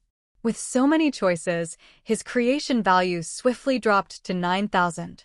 What surprised Subai the most was that dinosaur egg. It consumed a whopping 2,000 creation points. As they gradually materialized from the void to the ground, the dragon blood card in Subai's hand transformed into light points that fused with them. The dinosaur egg he had been particularly focused on now appeared before him, and he could see its magic with his own eyes. It stood over 1 meter tall, its entire body a fiery red, with the eggshell intricately carved with swirling flame patterns, occasionally spewing flames from its shell. Even before getting close, he could feel the heat radiating from it. Weren't we supposed to die under the volcano? It's those annoying giant bugs. Aren't they exploring the cosmos? Or why am I back again? The saplings in the forest look so small. The freshly hatched Destruction King Dragon and the Dinosaur People wore expressions of shock. The Kabutoramon looked on with disdain, as if to say, see, these country bumpkins don't even understand the greatness of God. They were also capable of retaining memories from the simulation, and they had gained some understanding of the situation. Just then, a beam of light flashed from the sky. It was Subai coming into view to explain things to the dinosaurs. Seeing them up close, he realized just how enormous they were. The Dinosaur People were relatively manageable, standing about 3 meters tall. They were entirely green, resembling lizard men, but were much more robust, their eyes filled with intelligence. The Destruction King Dragon, towering at 20 meters, was all muscle and exceptionally grand. Other primitive dinosaurs also exuded an aura of wildness. Perhaps due to the influence of dragon blood, combined with the thin spiritual energy in the heavenly origin world, they had gained a measure of intelligence, willingly crawling beneath the dragon knights to serve as mounts. Since you have returned to the true realm, everything begins anew. Continue to propagate on the land while awaiting my next summoning. Also, take this mutated dragon egg back and incubate it well. It's best placed in the volcanic lava. After relaying these instructions, Subai then turned his gaze to the seemingly inconspicuous giant ape among the creatures. This group of apes has considerable potential. If I allow them to simply exist like this, they might not survive long in the increasingly harsh heavenly origin world. Subai contemplated and decided to designate a spot in the southern forests for the giant apes. Noble creator, with each birth of new creatures, the world is feeling a bit cramped. Among them, Ultra Kabutoramon expressed its concern. With the simulation ending, the area of the heavenly origin world returned to 115 kilometers. In addition, from its memories, it had gained insights from the conflict between the two species. Naturally, Ultra Kabutoramon held this worry. I will grant you all creatures the ability to live in the cosmos. Rather than compete on land, it's better to expand the world. If a second continent can be opened up, it would bring blessings to the entire world. Ultra Kabutoramon, you led your kin to salvage meteorites before. Do you remember the coordinates? I remember. Every single one. Ultra Kabutoramon replied proudly. Then, clear the near space as quickly as possible and strengthen the world's core. Just as Ultra Kabutoramon was happily accepting the task, it suddenly thought of something. Hastily, it added carefully. Creator, that star, Mars, looks particularly promising. If we could pull it out, the world would surely advance. Perhaps we could even create several new landmasses. Ambitions are high, but reality can be harsh. Subai only instructed it to lead its kin to first carve out a trade route and investigate the dangers of Mars before making any decisions. After all, he needed to cool down during this period, so he decided to have them explore the universe. As he thought of something, Subai took out a card. For the purple talent of cosmic beings, use the B-grade talent upgrade card. With that, the card transformed into light points that fused into Ultra Kabutaramon's body. A mysterious power began to alter its physique. Ultra Kabuteramon trembled, unaware of what was happening. At the same time, a notification sounded. You have successfully upgraded your talent. This is a divine ability that can elevate everyone to new heights. Subai opened the creator panel and saw a new orange talent among his self-understood talents. Cosmic Mastery. Orange, a being endowed with this talent, will navigate the cosmos with ease. They can not only move freely but also absorb radiation, enhancing themselves and receiving a significant boost. Moreover, they have strong adaptability to cosmic pressure. Its value can even rival that of golden talents. After reading the description, Subai's eyes sparkled.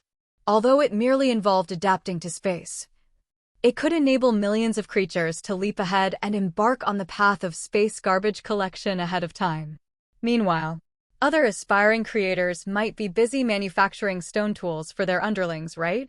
With a wave of his hand, countless vibrant lights flowed into the dinosaur people, primitive dinosaurs, and even the giant apes. Important log: you have granted all your subordinates the talent of Cosmic Mastery. From now on, any creature born in the heavenly origin world will automatically understand this ability, allowing them to live in the cosmos. Many powerful beings trembled, feeling a change within themselves. Among them, the Lord of the Four Seas in the deep sea felt the most profound impact. It waved its tentacles, sensing its resistance to pressure had increased once more. This talent, combined with the memories of my heritage, will transform me into the master of the cosmos. The many vertical eyes of the Lord of the Four Seas flickered with flames. It did not enjoy sleeping. Its body was simply too large. Any movement caused the ocean to swell with waves. Now with a new talent, couldn't it fly into the sky? With its tentacles assisting, Ultra Kabutaramon's efficiency would be greatly enhanced. Ultra Kabutaramon has contributed to the world. This is just the beginning. You should now consider how to advance civilization and develop what kind of spacecraft will facilitate large-scale operations. After assigning them their tasks, Subai returned. As his consciousness returned to reality, Subai stepped out of the villa and took a deep breath in the garden. He pondered the path he should take next. It seems that this simulation showed that the S-Class card has too many side effects. However, its description also mentioned that the doomsday law within it is very useful. Yet, at the moment, I haven't figured out how to use it. Perhaps the timing is just not right. He felt a twinge of unwillingness, believing that the S-Class card was not as simple as it appeared. Just now, the super beasts reminded me that as the population increases, the burden on the world's origin becomes heavier. The dinosaurian civilization clearly still has potential to tap into, especially with the collaboration of the primitive dinosaurs. Their combat power is extraordinary, and their resistance to magic is strong. However, due to the current size of the world, the maximum development is limited to 5,000 dragon riders, which is already the limit. This figure came at the expense of squeezing the living space of the rhinoceros beasts and other giant creatures. Even if the super beasts brought back all the meteorite resources from the simulation, they could at most expand the Tianyuan realm to 160 kilometers. For the current giants, this was rather inadequate. Could it really be as the super beast said, that we need to pull Mars back? The problem is, with a diameter of 2,000 kilometers, it's likely a Tier 2 or 3 world. How can a Tier 1 Tianyuan realm consume it? How long would it take? Would it be in time before the entrance exams? It was a classic case of having no resources to work with. Currently, Subai was using the power of origin to accelerate time within the Tianyuan realm.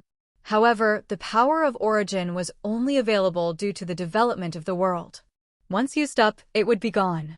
His predicament mirrored the challenges faced by many aspiring creators. Stuck with their existing resources, they could only rely on the gravitational pull of their world to capture what little they could find. Moreover, there was little power of origin available to use for time acceleration. Naturally, their world would lag far behind those backed by wealthy families. This was also why many aspiring creators signed contracts with corporations and families. Subai pulled out his phone, looking for better solutions.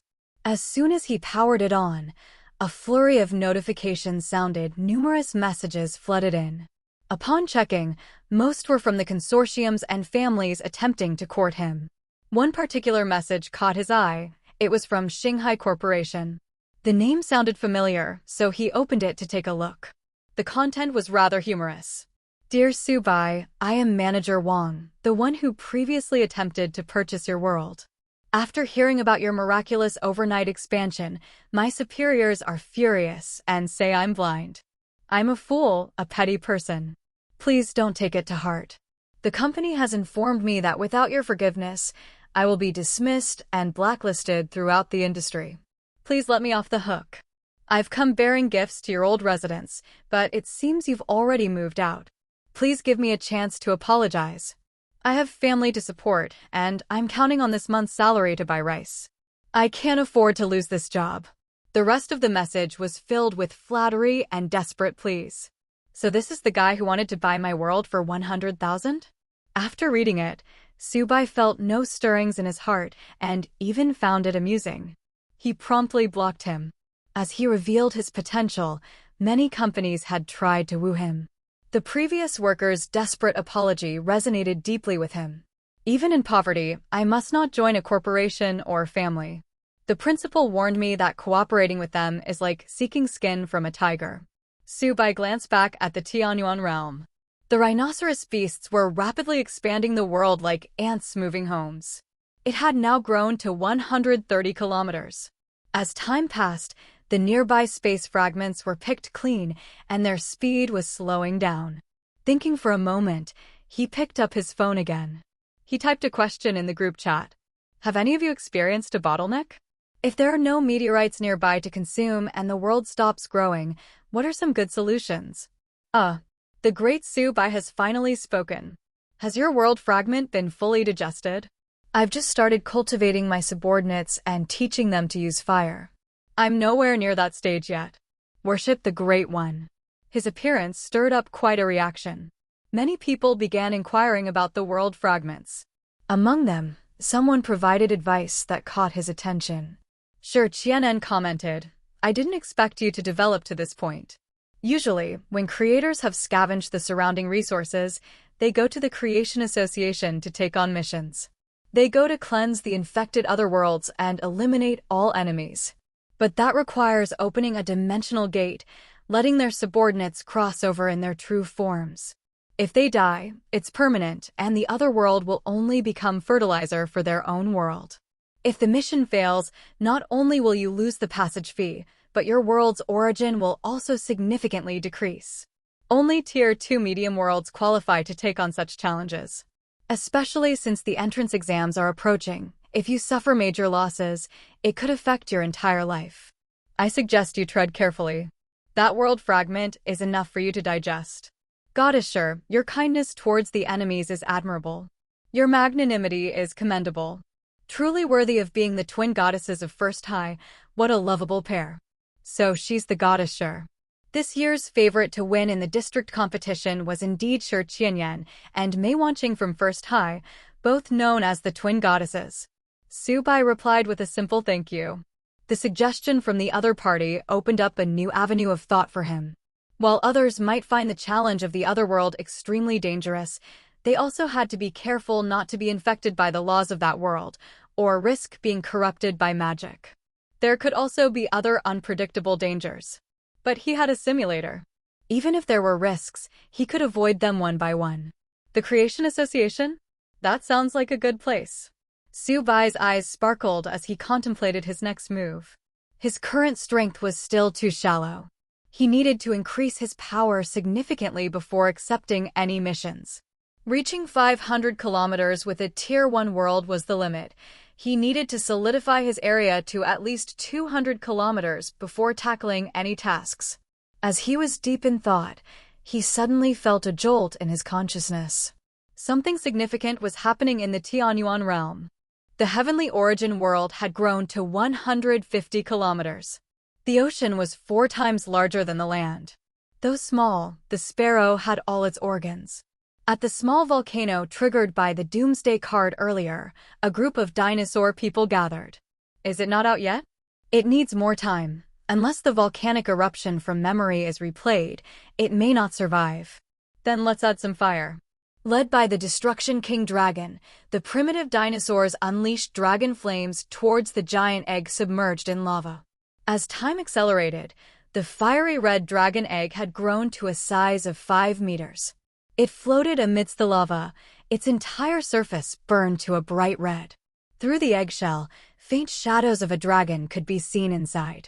The egg continued to absorb flames, the patterns on its shell flickering erratically. It seemed that it was on the verge of perishing due to insufficient temperature. The world's core sensed that it was a seed with great potential and thus issued a warning. Along with that, the meager spiritual energy gathered around the volcano. Despairingly, the dinosaur flames provided little assistance. It appeared that due to a lack of nourishment, the dragon egg trembled, its life force weakening further.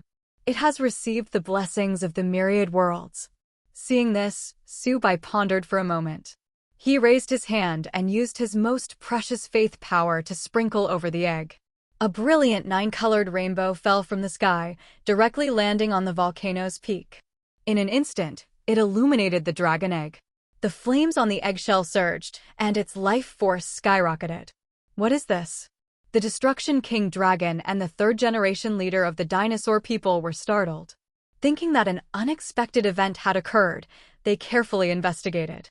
To their shock, they discovered that this was indeed the blessing of God. Thank you, God. Gratitude. Many dinosaur people prostrated themselves in prayer. The newly added faith power was further funneled into the 9-colored rainbow, nourishing the dragon egg. Taking into account each simulation, Subai's faith value had accumulated to 850 points. Although it seemed inconspicuous, it had significant utility. Gathering 10,000 could condense into a drop of divine power. This power could reshape the world, create small spiritual veins, and enhance the world's spiritual energy. Or it could transform the void into reality, extract treasures from history, or even resurrect deceased beings. Divine power was indeed an unfathomable force. Whatever function you could think of, it could accomplish in an incredible way. At this moment, while cultivating the dragon egg, the faith value was rapidly depleting. Watching this, Subai felt a pang of heartache. Well, it's fine. The wool comes from the sheep. What I gain from you will return to you. His faith value continued to drop until it reached 100. Finally, a crack echoed from the top of the volcano. As the lava dried up, flames surged forth. A curious little head emerged. It stood 3 meters tall, covered in gray dragon scales. Its tail was long, measuring 2 meters. Its arms inherited the advantages of the dinosaur people: long, flexible, and strong. Some parts of its body exhibited primitive traits, such as fangs, dorsal fins, and a long tail, making it even more ancient than the Destruction King Dragon. It resembled a large upright lizard. The newborn was confused, swimming in the lava. Curiously, it gazed at the surrounding kin. Suddenly, the little creature wiggled its hefty rear, its thick tail swaying back and forth. It buried its head and began eating the shattered eggshell. Perhaps due to the nutrient-rich shell. As it ate, strange patterns flickered across its body, and its internal energy began to rise. A radiative force erupted from within it, causing many weaker primitive dinosaurs to retreat. Once it finished the eggshell fragments, the little creature had grown to 5 meters in height. It joyfully wagged its tail and leaped from the volcano's peak without any signs of heaviness. It nudged its little head against the Destruction King Dragon's thick thigh, wanting to snuggle up. What is this? The Destruction King Dragon, being rather rough around the edges, could not discern the situation. It felt that the creature was neither a primitive dinosaur nor a dinosaur person. It was more of a primitive throwback. Perhaps it was a variant that followed a different lineage of dragons. The third-generation leader of the dinosaur people closely observed the little creature. He speculated it has received the blessings of God, combining the advantages of two major evolutionary branches. It has also mutated into new power. Let's nurture it well and enhance its intelligence. It could become the strongest ruler of our dinosaur clan. Great! I will personally teach it hunting and combat. The Destruction King Dragon gently picked up the little creature. Then I will teach it how to utilize its arms and intellect, replied the dinosaur leader with a smile. A group of dinosaurs happily descended the mountain. Unexpectedly, the little creature struggled fiercely, escaping from the Destruction King Dragon's mouth, and quickly climbed back to the top of the volcano, refusing to leave. It turned out that its favorite environment was the volcanic lava, where it could lie down and sleep, continuously boosting its strength. There was no choice. The dinosaur people built a lava fortress at the foot of the volcano for it. Every day, they transported dozens of tons of pig meat inside for the little creature's daily consumption. Its transformation was rapid and remarkable. Within just a few days, it had grown to 10 meters in height, its scales transitioning from gray to black, becoming increasingly deep in hue. It was on the verge of surpassing the Destruction King Dragon in size, leaving the dinosaurs astounded. Watching this scene from above, Subai smiled. The creator panel also popped up with a notification.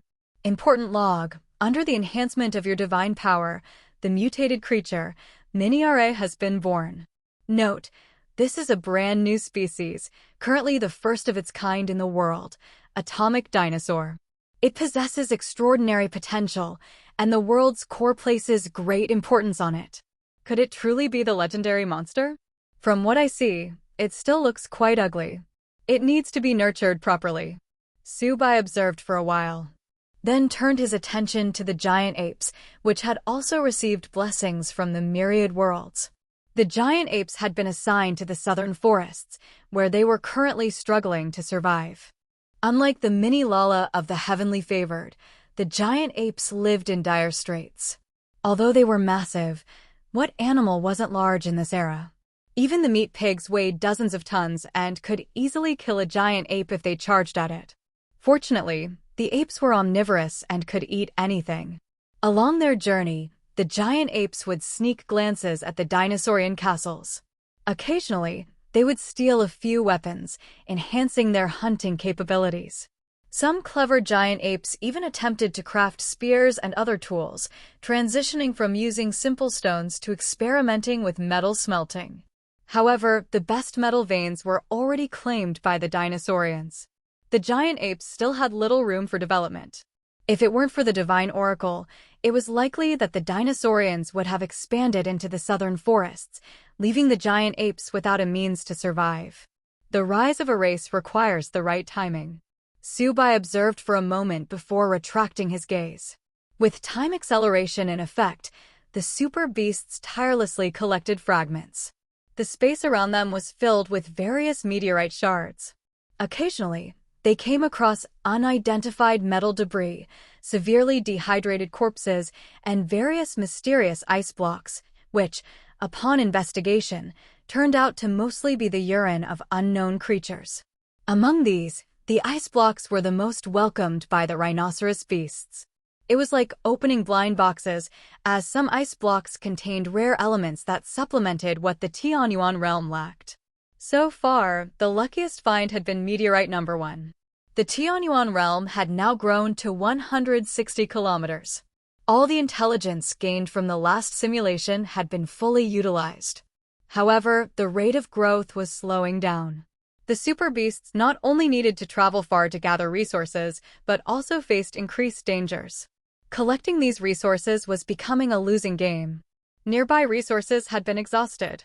If there were no technological breakthroughs, they would fall into a vicious cycle of resource scarcity. Fortunately, the ability to harness the cosmos had become widespread. The Lord of the Four Seas led the Kotoa mermen in the grand exploration of space.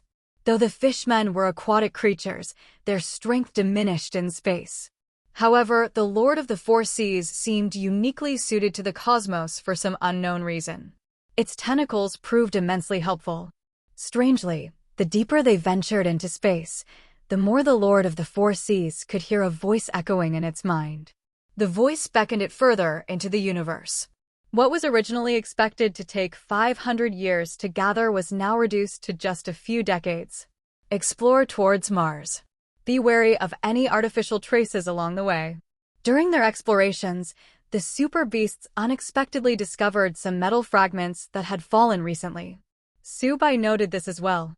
This was vaguely mentioned at the end of the last simulation. In the next simulation, I'll investigate this lead closely. I don't want any monsters lurking nearby. He silently committed this to memory.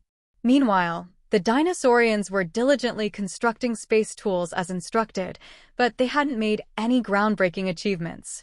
Their efficiency was still far inferior to traveling through the void using their physical strength. Subai forgot that although they had entered the Iron Age, their progress was severely imbalanced.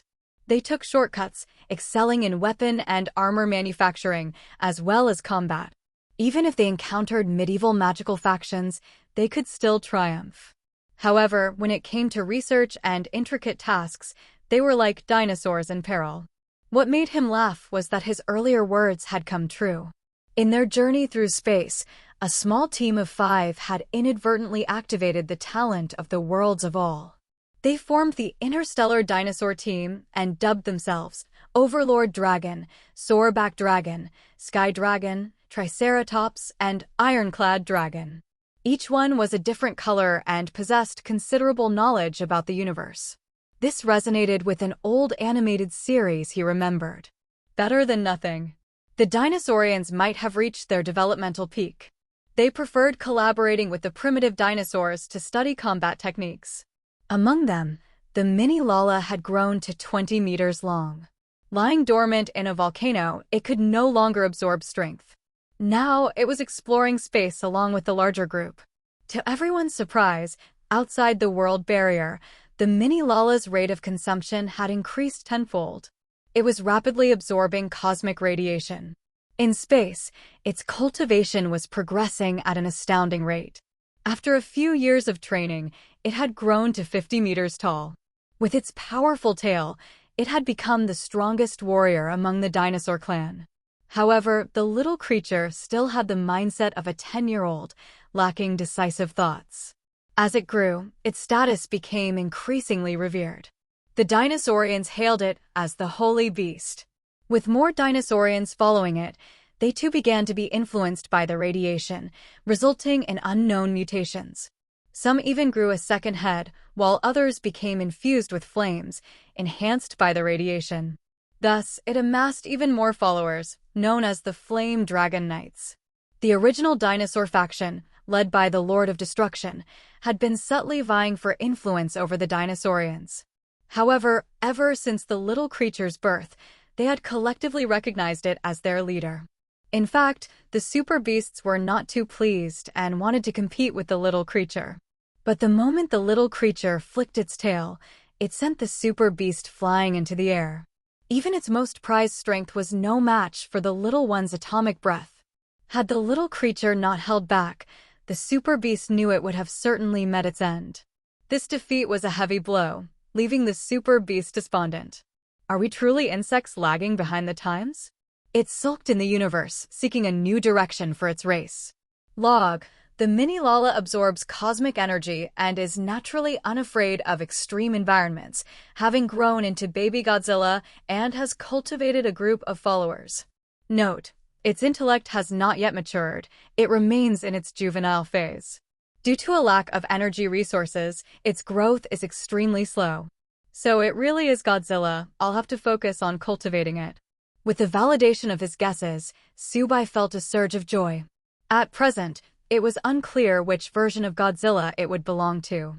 From its ability to absorb cosmic energy and attempt to condense it into crystals on its dorsal fins, it seemed it was on its way to becoming a cosmic Godzilla. The Tianyuan realm grows to a total of 170 kilometers. This is the limit.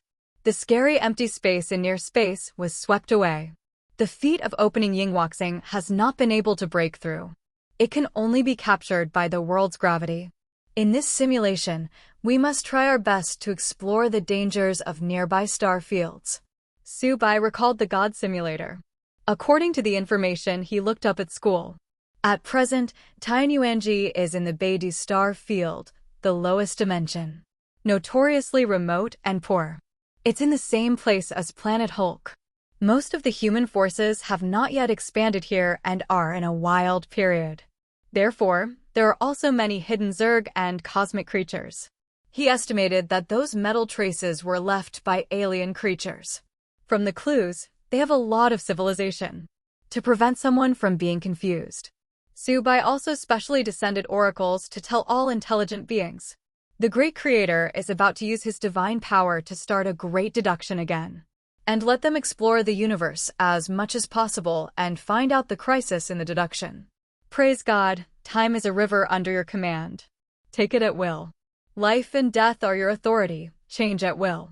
We can't waste precious opportunities. We should take advantage of the simulation to explore intelligence as much as possible. Do not fear death, God will resurrect us. On this day, the temple glows everywhere. His oracles reached every corner. Make the dinosaurs and unicorns worship for a while and get ready. I'll watch this time to see if they'll change a little bit in the simulation. Then Su-bai said, start the simulation. Do you carry an S card? Note, due to the expansion of the world and the increase of personnel, this simulation needs to consume 700 creation points. Up so fast? He looked at the creation value of only 9,000 left. Coupled with the 778 of carrying cards, it means that it will cost about 1,000 creation values at a time. You can only simulate up to 9 times. It was too inflated before. I thought that the creation value was easy to accumulate. But I forgot, many rewards are only available for the first time. Don't waste it next time. Su-bai was taken aback.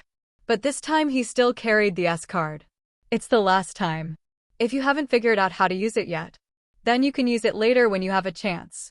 After everything is determined, the simulated text reproduces. Please start 10 consecutive draws. He clicked without hesitation. 10 new talents reappear. But to his disappointment, this time, apart from the temporarily solidified prehistoric beast, there is no other purple talent. The tallest is just blue. Don't say orange, not even purple. It doesn't seem to be so lucky every time. Su-bai played with the golden upgrade card in his hand, comforting himself in his heart. After randomly selecting 2, the simulation continues. Abundant food, blue the available fruits, tree roots, and herbivores are greatly increased. Aura recovery, blue activates the sleeping aura in the heaven and earth, making it easier for creatures to perceive them and speeding up the practice. Lines of text are quickly revealed. Start the journey of creation. Early part of the First Era, after knowing that he would not really die, the actions of various races were much bolder. Super Bido Beast shouts, cultivate a new route. Lead the clan to be mighty, and use life to approaching Huaxing. Dinosaurs gave up the development of interstellar spaceships and, at the suggestion of the Interstellar Dinosaur Team, decided to implement the mercenary system. Have the dinosaur stars form a small team and carry a few supplies. Almost at the cost of life, continue to voyage to explore new meteorites and new resources. Even the Lord of the Four Seas also participated in the feast, and he ordered the Kotu to find a place with water sources. Following the guidance of the voice in his head, he went to the depths of the universe alone. The great age of sailing has begun. The Evil Eye family, which has been neglected for a long time, decided not to degenerate. Under the leadership of the Beholder, they dug deeper into the ground and successfully reached 5,000 meters underground. The Beholder accidentally discovered a steady stream of underground rivers, and fish and shrimp lived in it. The talent food is fully activated. With this, he established a landmark dungeon, Underground Labyrinth City. Starting from the Labyrinth City, continue to explore the underground. And in order to prevent the reclaimed area from being occupied by the above-ground creatures, Evil Eyes used their powerful mental power and tentacles to build labyrinths and create many traps. Unexpectedly, after they were informed of the information, the change was really big. Which little guy? Su-bai thought of the baby who had been given high hopes by him. After some searching, see its intel in the corner. Baby Godzilla felt that his energy reserves were sufficient after he was full in space and continued to fly back to the foot of the volcano to sleep. Middle of the First Era, after hundreds of years of great exploration, the super beast became more and more adaptable to the universe and explored 1/10 of the distance to the luminous star. Dinosaurs have died a lot, but they still haven't offset their enthusiasm and belief in you. After a lot of hard work, the team headed by Decepticon found a special oval meteorite at the space coordinate 1.566. During the dragging process, the Triceratops accidentally fell and hit an elliptical meteorite with one corner, breaking the proud dragon's horn. The teammates laughed for a while, but at the same time the team's wisdom acted as the sword-backed dragon to study the small meteorite carefully, remove the rocky ruins covering the periphery, and unexpectedly discovered that this turned out to be an alien flying saucer. Epic discovery. The first discovery of extraterrestrial civilization. Creation value plus 2,000. So fast? Subai knew that there were alien creatures nearby, but he did not expect interstellar dinosaurs to be so powerful. He continued to watch. Interstellar dinosaurs are overjoyed. Through research, they found that this is a one-person escape flying saucer, and there is a corpse inside. The red fruit of the brain is exposed, and the ravines in the brain are clearly seen. It seems that there is no skin, with tentacle-like bodies and tentacles weird creatures. Interstellar dinosaurs don't know what kind of creature it is. For safety, they brought it back. First time to discover alien creatures, cosmic brain demons, creation value plus 100. The interstellar dinosaurs brought the UFO back, causing a stir among the dinosaur people. Even Ultracabuteramon came to witness this rare sight. However, studying alien life forms was not as straightforward as they had hoped. Subai could guess their troubles through a few lines of text. After over 100 years of research, the dinosaur people still haven't determined the level of that corpse. Later, someone remembered the powerful mental abilities of the Evil Eye clan in the underground. They thought that perhaps they could explore some information along the still intact neural pathways. Thus, the dinosaur people went through considerable effort to summon the Eye Demon. After some investigation, the Eye Demon was astonished to find that this creature had an extremely developed brain, following a similar evolutionary path to theirs. However, its mental prowess was 100 times stronger than that of the Evil Eyes. At the same time, the Eye Demon discovered that as more individuals approached the corpse, the sounds of communication grew louder. The body seemed to exhibit some strange reaction. The neural pathways in its brain were instinctively writhing. The Eye Demon speculated that this creature possessed an exceptionally strong life force. Even if it temporarily fell into a desperate situation, it could enter a state of suspended animation and, upon the approach of living beings, slowly revive by absorbing their mental energy. Moreover, some of the mentally weaker dinosaur people reported that they had recently been hearing strange voices and dreaming of a massive semicircular fortress resembling half a brain. The more they gazed at the corpse, the more they revered it. The Eye Demon concluded that this was a form of mental infection. It also noted that Baby Godzilla and its allied Flame Dragon Knights had a strong resistance to this influence and could suppress the attachments of the corpse.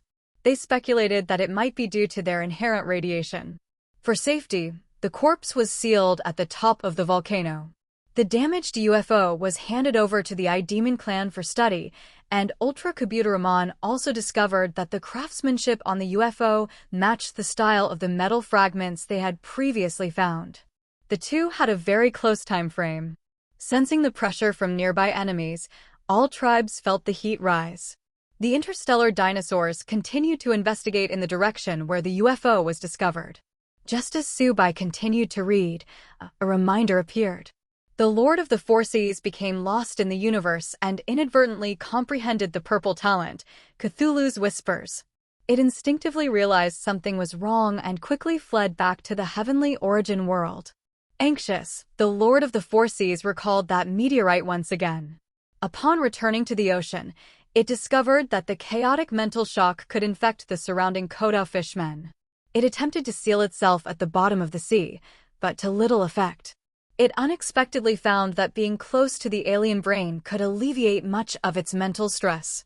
Therefore, the alien corpse was dragged to the ocean floor for sealing. Late in the First Era, the heavenly origin world had grown to 195 kilometers, very close to another solidification milestone. The world's will urged its subordinates to continue capturing meteorites. The interstellar dinosaurs researching alien life forms unexpectedly collided with the routes of the Kabuterimon, discovering that the footprints of the aliens seemed to encircle Mars. Could it be that the derelict star housed extraterrestrial beings? The two tribes fell into contemplation. By the late era, the heavenly origin world had grown to 198 kilometers. But then, something shocking happened. The S-grade Doomsday Disaster card was suddenly triggered. A cosmic storm approached the heavenly origin world silently, obstructing its ascension. Even the combined forces of the major intelligent races could not stop it. During this time, the Lord of the Four Seas opened its heart and body to withstand the storm. Its bloodline purity reached 1%, evolving it into a silver-level being, but it was still futile. In a short time, 99% of the creatures perished. The most resistant baby Godzilla, in a fit of rage, devoured the cosmic storm and absorbed the doomsday energy, attempting to compress it on its dorsal fin. Even so, it was of no use. Godzilla combusted to death. Before Godzilla died, it saw a half-circular alien fortress accompanying the cosmic storm arrive slowly, plunging into the ocean. This simulation has ended. Overall rating, D-class. No rewards. Summary. Although the subordinates made certain achievements in the realm of space, they overlooked the greatest crisis. It seems that the negative effects of that card were stronger than its positive effects. This simulation ended abruptly, and perhaps next time you should remain more vigilant. Cooling time, 10 minutes.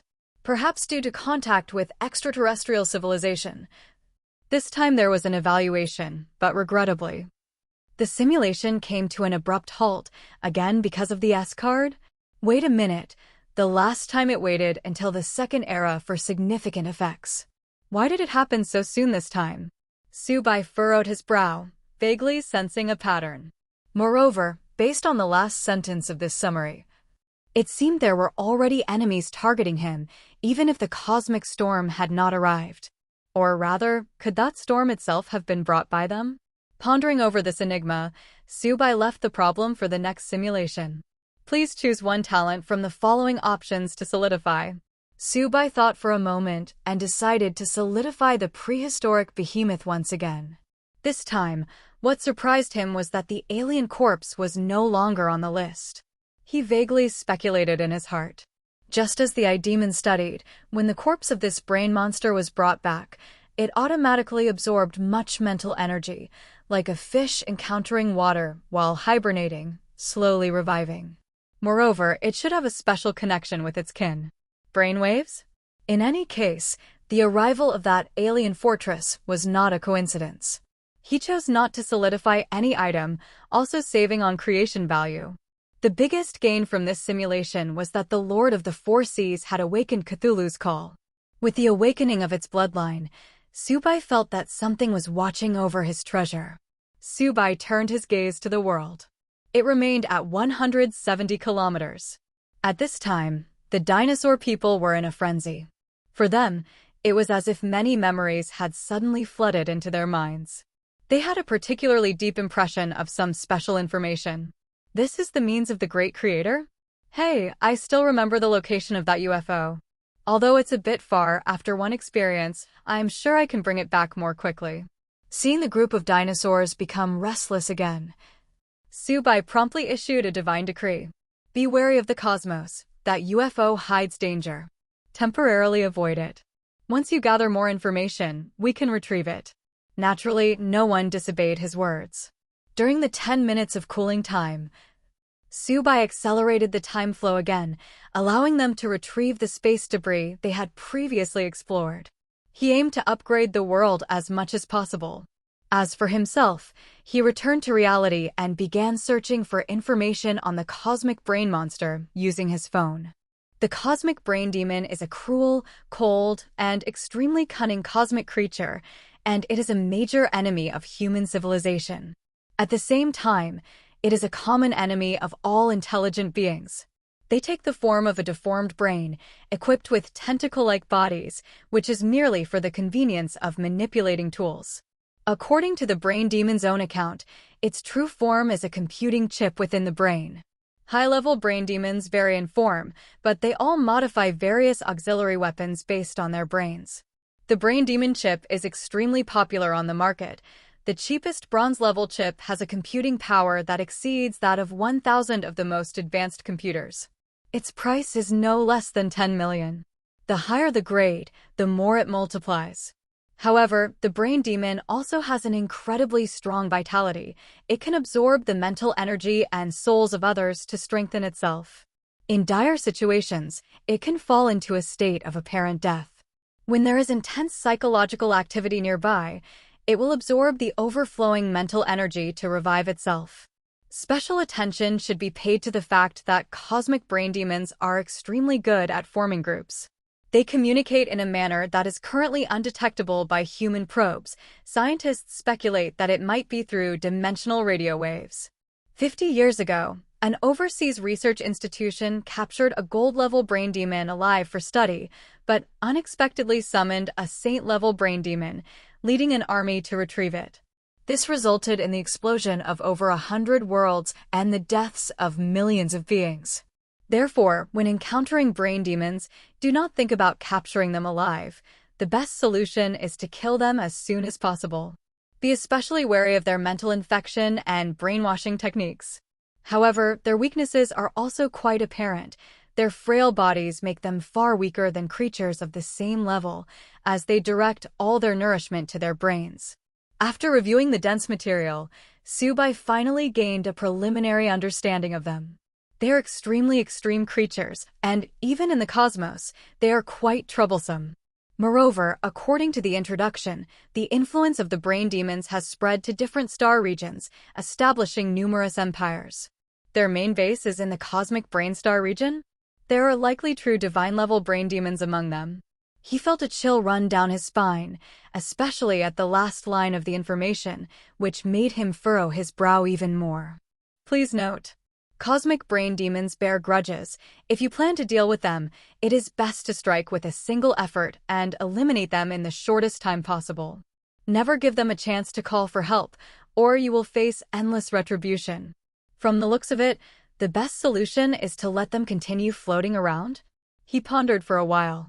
He also felt that with the danger nearby, he could not afford to be complacent, especially since he had sent out his army to train and fight.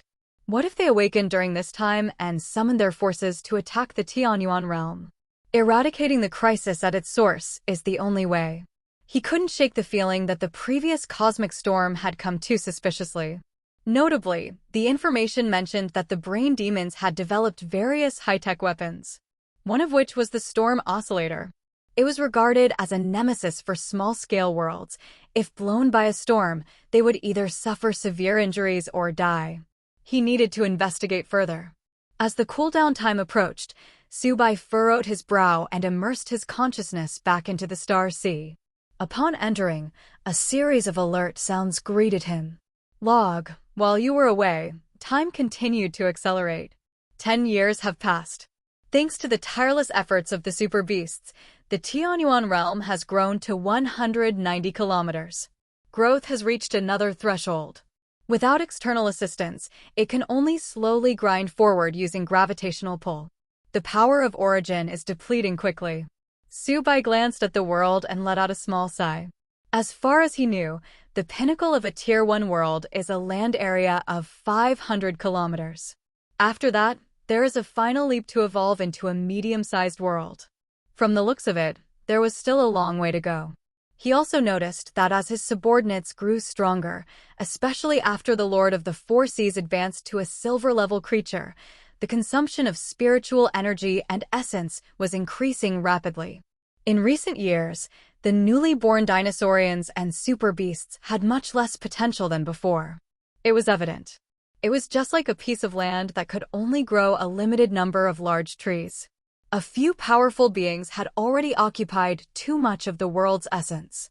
According to the old rule, Subai once again issued a divine oracle, instructing his subordinates to prepare for new exploration opportunities. In summary, it boiled down to one sentence.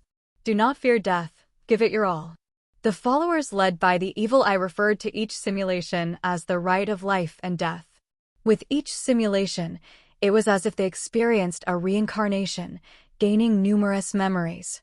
However, just before the simulation at the underwater temple, the Lord of the Four Seas swayed its tentacles, requesting an audience with him. What's wrong? Subai was quite surprised. Although the Lord of the Four Seas didn't show it, it was still the top creature of the Tianyuan realm. Not even baby Godzilla was its opponent. Oh, great creator, lately I have been hearing whispers of temptation in my ears. I often dream of that massive meteorite approaching, ready to swallow me whole. I beseech you to seal my new talent until I am strong enough to unseal it. The Lord of the Four Seas said uneasily. Could it be that an evil god has targeted it? Subai thought to himself. According to the information, the Lord of the Four Seas seemed to resemble the evil gods a bit, inheriting some bloodlines. Thus, it was not surprising. Temporarily sealing its talent was quite simple. Subai used faith points to set up a sealing rune. Due to its negative effects being so significant, Subai simply removed the Whispers of Cthulhu from the talent bar. Since it is self-understood, I can always reinstall it later. Once everything was ready, he checked his creation points once more and began the simulation again. This time, he did not bring the S card. Instead, he sent his subordinates to focus on researching the cosmic brain demon. Start the 10 consecutive draws. As a series of talents emerged, Subai focused on those related to the mental domain. Once again, he did not obtain an orange talent, but there was a purple mental talent that caught his attention. To deal with the brain demons, the most important thing was to ensure a strong soul. This time, he even abandoned the solidification of the prehistoric behemoth. All of his choices were enhancements for the mind, consisting of 3 talents. Soul solidification, blue. Souls born in the heavenly origin world will be exceptionally firm and difficult to be manipulated. Faith enhancement, blue. Creatures that believe in you will receive boosts from faith values. The more devout they are, the stronger the effect. If they are fanatics, they can ignore 99% of mental attacks. Vitality feedback, purple. The stronger the body, the stronger the soul. Even those who do not cultivate their souls can give birth to equally robust soul bodies with this talent. Once everything was prepared, Subai clicked to simulate again. Starting the creation journey. Early First Era, realizing that the heavenly origin world was about to ascend another level, creatures led by the interstellar dinosaurs and Ultra-Kabuterimon began to collect space debris extensively. However, constrained by the surrounding area being entirely collected, they could only venture further and further away, resulting in minimal gains. During this process, the interstellar dinosaur team noticed the hidden UFO. You issued a divine decree, instructing the Evil Eye clan to construct a room that shields the mind. The heavenly origin world grew to 192 kilometers, and the growth was slowing down. Mid-First Era, the mental prison was successfully constructed, and the talent faith enhancement took effect. A few devout believers possessed particularly strong spirits and were placed in the prison. Meanwhile, just like last time, the interstellar dinosaurs successfully salvaged the alien UFO. This time, they learned their lesson, maintained their focus, and chanted your true words while bringing the UFO back to the mental prison. With prior preparations, the Eye Demon High Priest led true believers to study the corpse of the brain demon, attempting to gather intelligence from it. The brain demon instinctively activated its responses, unleashing a wave of alien signals, attempting to subtly manipulate the surrounding creatures. The special materials used in the prison took effect. The talent's soul solidification and faith enhancement were activated. The brain demon's countermeasures were ineffective, and it attempted to resurrect itself. Baby Godzilla and the Lord of the Four Seas guarded outside the prison, alert for any unexpected occurrences. The talent vitality feedback took effect.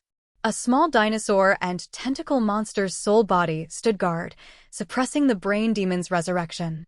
It was noted that the brain demon was at the intermediate silver level, but was very weak due to prolonged malnourishment.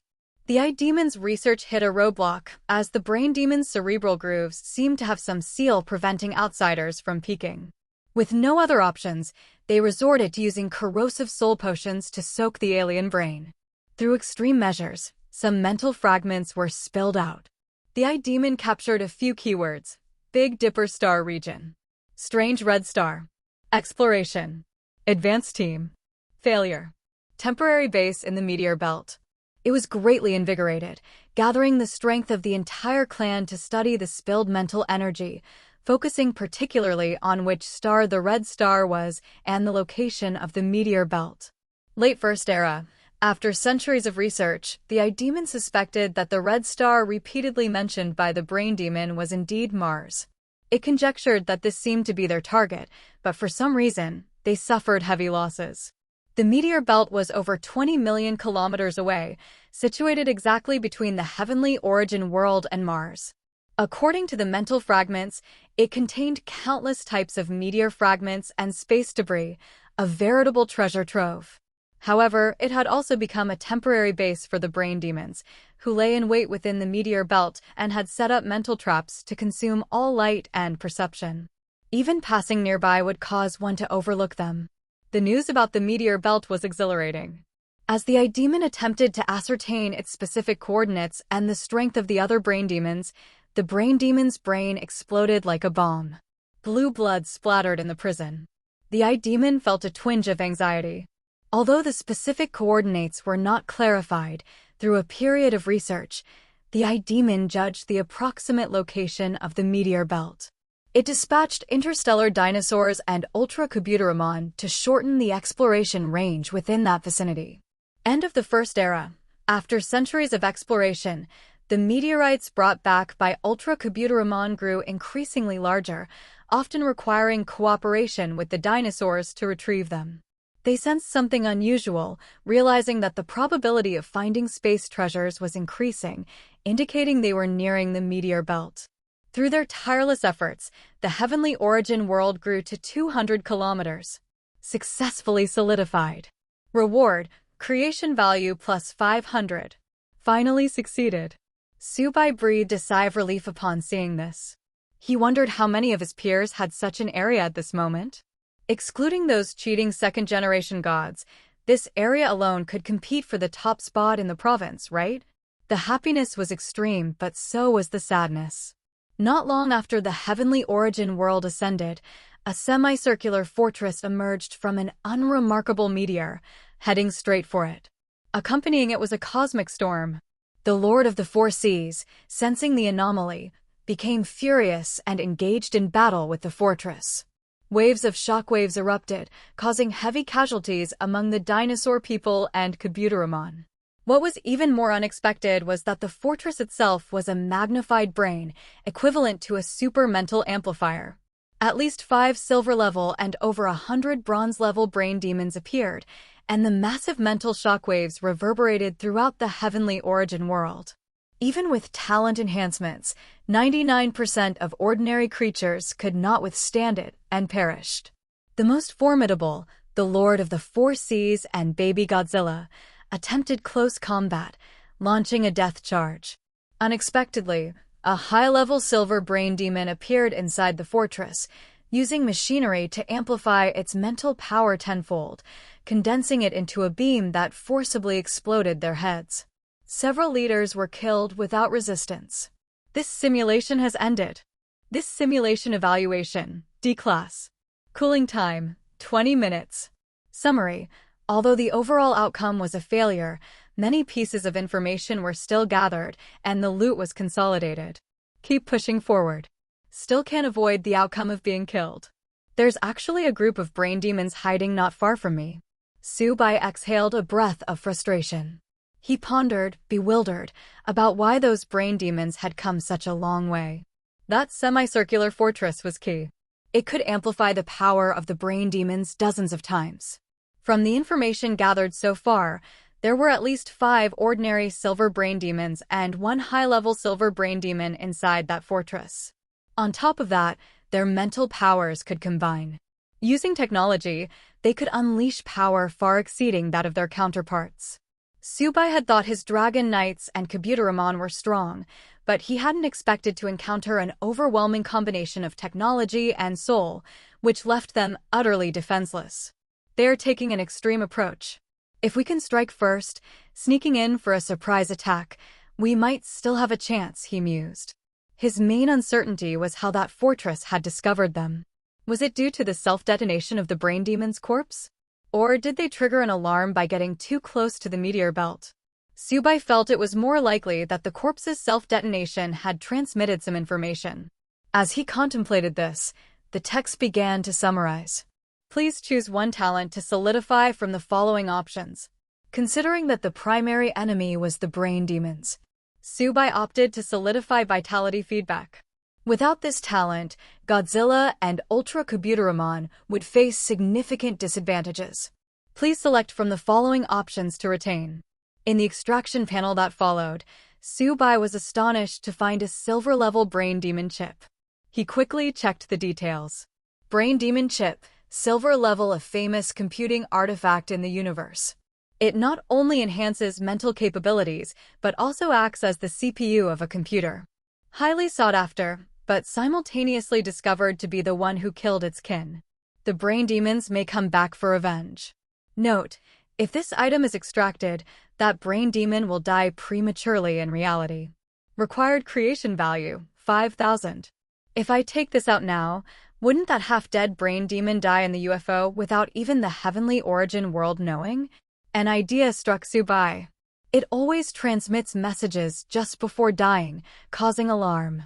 But now, if I exploit this bug, can I not kill it without taking damage? Even the Brain Demons inside the fortress wouldn't be alerted. Moreover, this chip was worth at least 50 million. Considering its scarcity and the fact that Brain Demons would rather self-destruct than leave behind the chip, the market price would only increase, not decrease. However, the cost to extract it was also quite high. Additionally, since he had just suffered a loss in the previous simulation, he was currently left with only around 8,500 creation points. Subai didn't dare to use it recklessly. For safety's sake, he chose not to extract the chip. Currently, the 200-kilometer world was barely sufficient for them to stir things up. Taking advantage of the cooling period, Subai returned to reality. He searched for information about the Brain Demons, but found that most of the circulated details were quite common. He had no idea about the specific social structure of the Brain Demons or how many members a typical long-range fleet had. Now that I'm not even enrolled yet, I'm still just a trainee world master. I lack the permission to access many documents. Then he suddenly thought of the old principal. Having seen much, he should know a lot. Quickly, Subai picked up his phone and dialed the principal's private number. Upon hearing that he wanted information about the Brain Demons, the principal was astonished. Why do you want information about them? Brain Demons are notoriously vengeful. They are very clannish and have a high technological level. Their methods are unpredictable, and they love to calculate and ambush from behind. If you discover them, you should report it to the Human Alliance Association immediately. I'm just a bit curious. I feel like I keep encountering similar monsters nearby and want to confirm. Through Subai's persistent persuasion, the principal sent over a batch of materials via email and advised, "Don't leak this out. With your current permissions, you're not yet qualified to see this." These were obtained through life-threatening explorations. Once you finish your college entrance exams and enroll in Starry Sky University, it will be much easier. The better the school, the better the nurturing. Subai was delighted and quickly expressed his gratitude. He began to check the more detailed intelligence. Upon seeing the first segment, he frowned. Brain Demons typically operate in groups, forming expedition teams. Among them, the top-tier ones even include holy-level Brain Demons leading large fleets. Next are diamond-level ones commanding around 10 ships. The most common are the exploration vanguards led by golden-level Brain Demons. A typical configuration includes 1 golden Brain Demon, 10 silver Brain Demons, and 300 bronze Brain Demons. What's particularly noteworthy is that with technological assistance, the fleet can often exert power far exceeding that of similar-level opponents. Some golden brain demons even capture same-level golden creatures as slaves, making them exceptionally brutal. Of course, there are also many scattered silver-level small teams, but they are rare. As for the bronze-level brain demons that have dispersed, they are even rarer. Their fatal weakness is the calculation chip. As long as it is destroyed, they can be killed instantly. But simultaneously, the greatest value of the brain demons is lost as well. There were many other supplementary materials, which Subai skimmed over. His attention remained fixated on the brain demon fleet, frowning silently. What kind of fleet is stationed in the meteor belt? If a golden or even diamond-level brain demon shows up, then what's the point? We might as well report to the nation. He decided that in the next simulation, he would do his utmost to investigate the strength of the brain demons. And he needed to strike first. Furthermore, the 3 mental talents he had previously selected had also played a significant role. Among them, the eye demon had benefited the most. Its performance was impressive. It even survived longer than Godzilla in the Grand Showdown. Considering that this type of mental creature was particularly abundant in the myriad worlds, including paranormal ghosts that also tested mental strength, Subai resolved that today's task was to brush out more mental system talents and solidify them. With the plan set, Subai first issued a divine decree in the temple. He informed his subordinates of the intelligence he had just gathered and urged them to strengthen their mental defenses. They were to explore the specific location of the meteor belt and gather intelligence on the enemy as thoroughly as possible. His subordinates naturally complied without hesitation. Once everything was ready, Subai activated the simulation again. The new 9 talents that appeared made him sigh. Extraordinary powers accompany me. This time, it wasn't as good as last time. He casually selected 2 talents, focused on the mental aspect, and began the simulation once more. Wisdom development, blue plus 108 spirit, causing your subordinates to occasionally have brilliant insights. Spiritual sensation, blue significantly heightened awareness of spiritual energy and danger. A new line of text began to appear. Initiating the creation journey. First era. The interstellar dinosaurs cautiously rediscovered the UFO, exploring it more carefully this time. Early second era. Compared to before, this time they extracted more detailed information from the silver brain demon, but each time they gathered data regarding the cosmic brainstar domain, it self-destructed automatically. The eye demon speculated that someone had programmed its brain. As soon as information about the cosmic brain was uncovered, it would self-destruct. In this life, the eye demons were conducting experiments in the lava fortress at the bottom of the volcano, where the radiation levels were extreme and the suppression of mental powers was at its strongest. Mid-second era. The interstellar dinosaurs began exploring the meteor belt again, and this time, following their memories, they were getting very close to the hidden coordinates. The heavenly origin world has grown to 220 kilometers. At the same time, the strongest talent, Baby Godzilla, has absorbed cosmic energy for many years, evolving into a silver-level being, and is now nurturing a bizarre nuclear reaction within. Feeling inadequate in the realm of space, Baby Godzilla developed a flying technique, managing to achieve short bursts of speed that even surpassed many flying monsters when using its breath for reverse acceleration. Late second era. The interstellar dinosaurs and Ultra-Kabuterimon worked together to continue reducing their search range. To Subai's surprise this time, the fortress didn't emerge to cause trouble. He speculated, the eye demon's guess is correct. The volcano is Godzilla's territory. The lava fortress, influenced by it, has extreme radiation levels that can block the transmission of mysterious signals. This way, we won't raise any alarms. However, what was meant to come would still come. Mid-third era. A Kabuterimon unintentionally discovered the meteor belt along the meteor trajectory. Its space coordinates are 2.51. The talent spiritual sensation activates. They have already traveled halfway to the planet Mars. Just on the outskirts of the meteor belt, there are numerous star fragments, massive blocks of ice, unknown satellite fragments, and various mineral resources, even unidentified metallic aggregates. This monumental discovery thrilled all intelligent beings. Over the years, Ultracubuteramon, the Eye Demons, the Destruction King Dragon, and the third-generation leader of the interstellar dinosaurs have all evolved to high bronze level.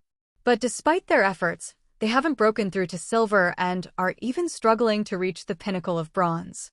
They all realize that the current heavenly origin world can only support 2 silver beings, which is already the limit. Any further breakthroughs can only be sought from external resources. The Four Seas ruler personally floated to the outskirts of the meteor belt, helping to establish an alien mining area and gather resources. The Eye Demons also came with the Eye Clan, acting as scouts while searching for the hidden meteor of that fortress. Other leaders didn't return to the heavenly origin world, but instead remained stationed in the meteor belt, meditating and evolving on-site. Under their command, the interstellar dinosaurs and Cubuteramon tirelessly collected resources to return, bringing much joy to the heavenly origin world. Land plus 1 kilometer plus 2 kilometers. Because it had expanded, the source was enhanced, and its digestive capacity was multiplied several times. Moreover, a continuous supply of various resources flowed in. Mining sites, rare elemental aggregates, meteor fragments, and even star fragments came in unending waves. In just 100 years, the heavenly origin world had grown to 250 kilometers.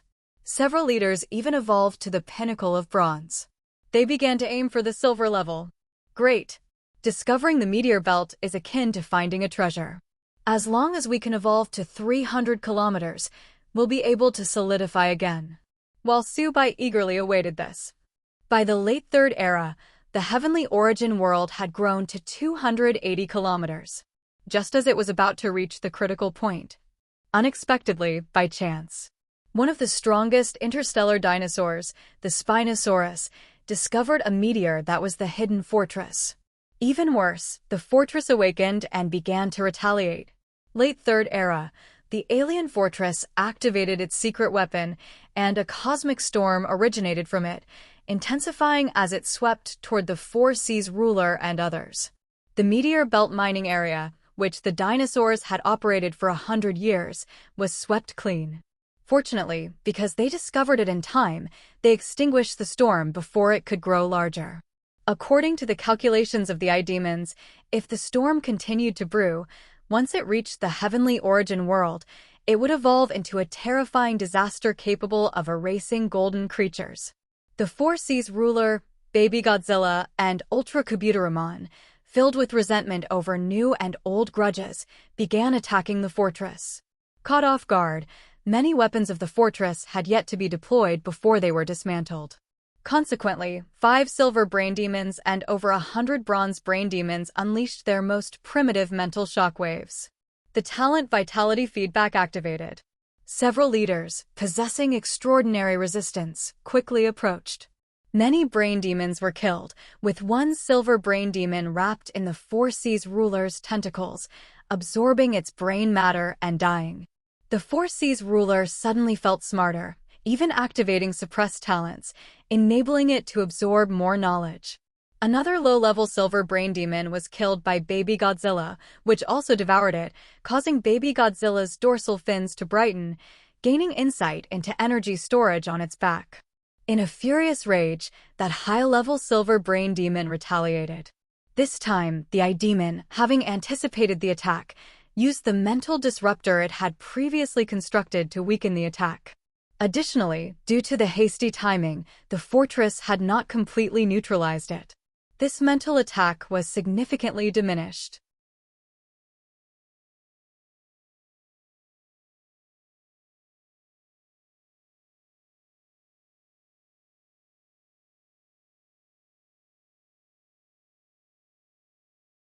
The Four Seas ruler and Baby Godzilla, enduring headaches, began to assault the fortress.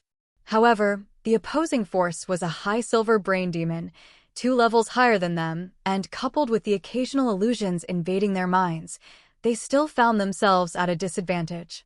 During the battle, the dinosaurs and the Destruction King Dragon fell one after another, and Ultracubuteramon was besieged by 5 silver beasts, its armor shattered, its head exploded. On the brink of death, unwilling to perish, Ultra-Kabutoramon activated the talent from the myriad worlds, gaining unseen enhancement and awakening the Azura mode, briefly stepping into the silver level, taking out a silver brain demon with it. In the midst of the fierce battle, from another corner of the meteorite, a dust-covered, 3-story-high fortress resembling a golden brain emerged. From within, a golden-level abomination appeared, effortlessly slaughtering the Four Seas ruler, Baby Godzilla, and other leaders. This simulation ends. After reading all the text, Subai felt a mix of surprise and joy. He was glad that the veteran Ultra-Kabutoramon hadn't let him down, as it had gained new abilities. But the heavy news was that, as previously suspected, the meteor belt held more than just a fortress. The Four Seas ruler and Baby Godzilla could withstand a high-level silver brain demon, but they had to take advantage of their favorable conditions.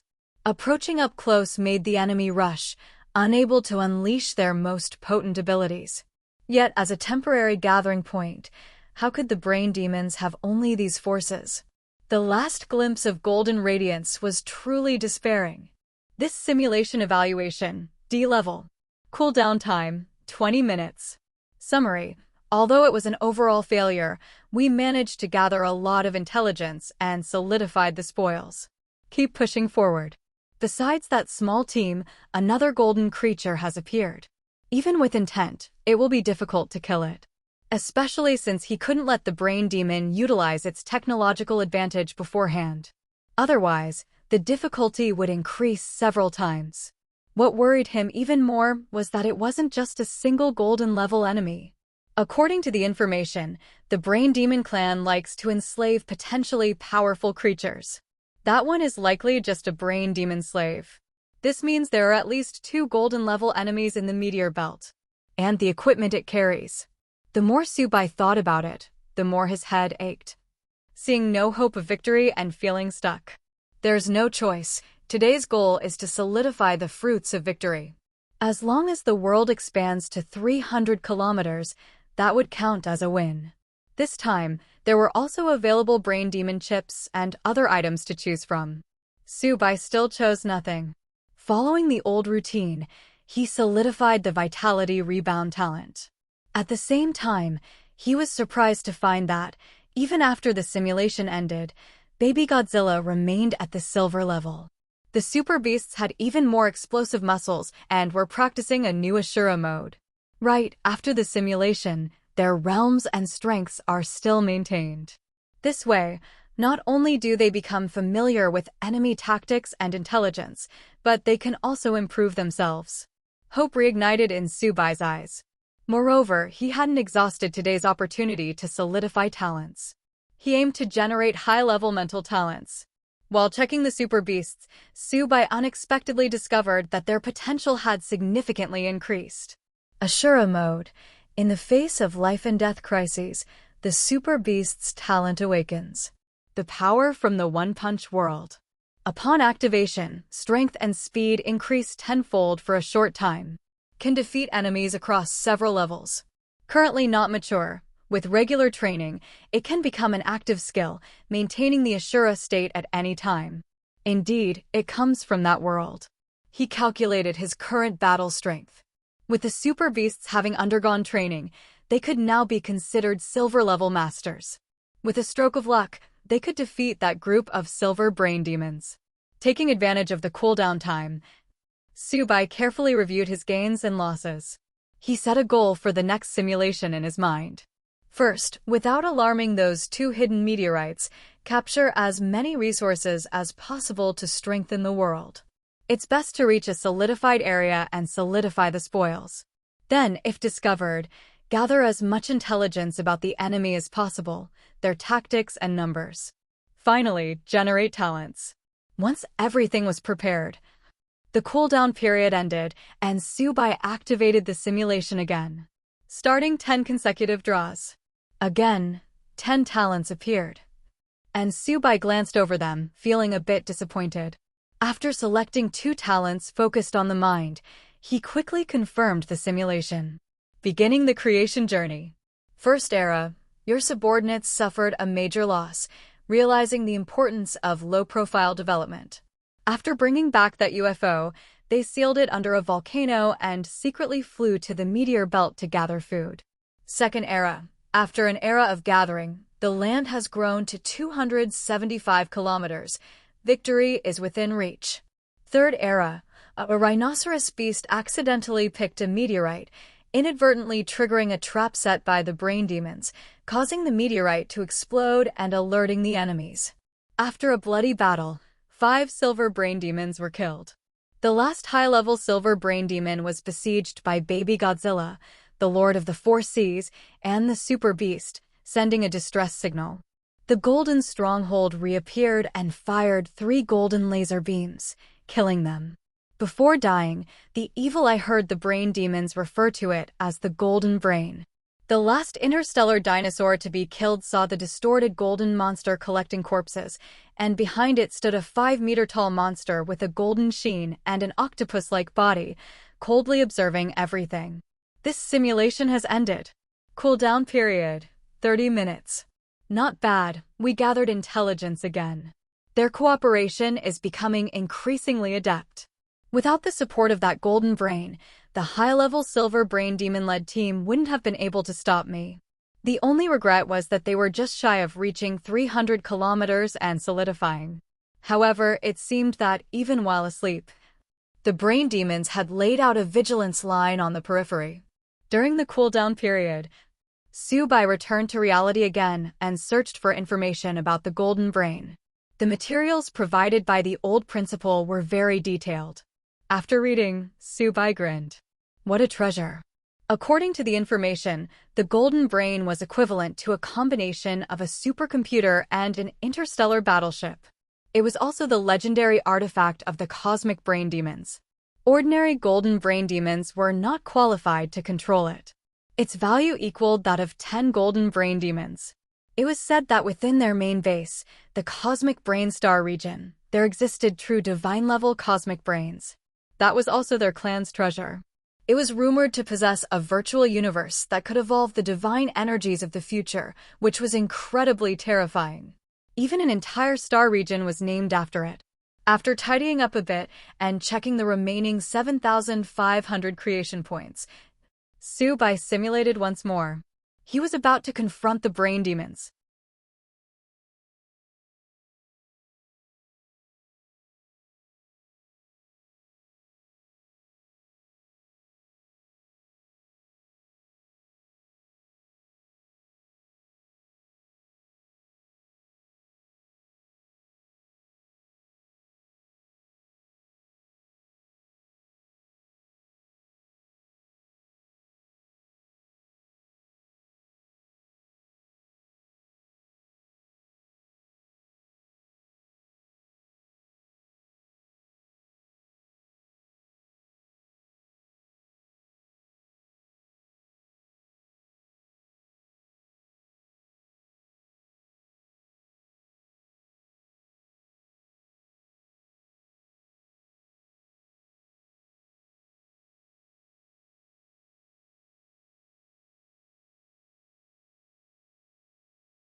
Still no orange talent.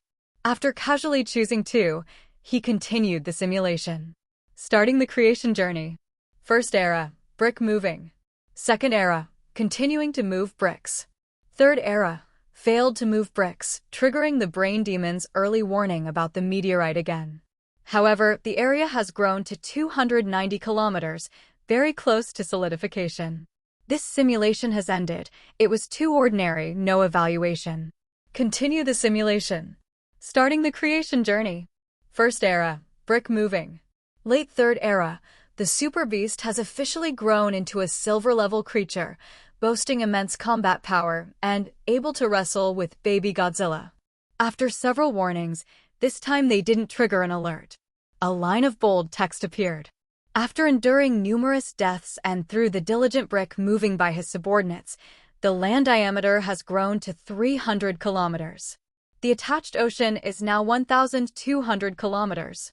The world source has increased, allowing it to nurture more creatures and stronger beings. Solidification successful. The Destruction King Dragon, the leader of the dinosaurs, and the Evil Eye have all evolved into bronze-level peak creatures, and they see a path to silver. This time, they took the initiative to attack. The hidden meteorite in the semicircular stronghold was ambushed by them. Many bronze-level brain demons had no time to react and were killed by atomic breath. 5 silver brain demons were ensnared and killed by the Lord of the Four Seas. The high-level silver brain demon couldn't exert its strength under the siege of the 3 leaders and was ultimately bludgeoned to death, brain fluid splattering everywhere. The several leaders shared the brain demon's brains and felt their mental powers and wisdom greatly increase. The Lord of the Four Seas had its bloodline purified to 2%, and the sealed talent came up with a better solution, allowing it to emit whispers at any time. Whenever enemies approached, they would be subjected to mental interference. Baby Godzilla's growth was enhanced and more energy concentrated in its dorsal fin. Other leaders also gained benefits. The Great Battle alerted the nearby Golden Brain's stronghold, and a distorted golden monster charged out. This time, the strengthened Lord of the Four Seas led its subordinates in an assault. The golden monster was powerful, but its brain power was lacking. Caught in the siege, it was unable to exert its strength, and the scales of victory tilted toward the Tianyuan realm. 3 more silver brain demons emerged from the stronghold, trying to utilize the golden brain to emit electromagnetic waves, but they were preemptively stopped by the Evil Eye, which had been prepared. The hidden golden brain demon could no longer hold back and unleashed a massive move, filling the minds of others with chaotic soul energy, attempting to seize control of their bodies. The Destruction King Dragon and others were disrupted and killed by the distorted creatures. However, the Lord of the Four Seas unexpectedly discovered that the unsealed talent, the Call of Cthulhu, could counteract the enemy's mental attacks. Baby Godzilla detonated the hidden energy in its back, resulting in a core reaction explosion, entering a special state and engaging in a bloody battle with the distorted monster. The Lord of the Four Seas rushed towards the Golden Brain, killing everything in sight, but was also gravely injured by numerous weapons. It embraced the Golden Brain Demon and activated a self-detonation. All its companions had fallen, and Baby Godzilla, in a rage, transformed into a fiery red color, with nuclear radiation overflowing, spewing a spiral heatwave that killed most of the remaining brain demons and struck down the already shaky Golden Brain. Feeling the depletion of life within, it clutched the distorted monster and self-destructed. A red lotus-shaped mushroom cloud rose slowly. It was reduced to ashes, perishing alongside the enemy.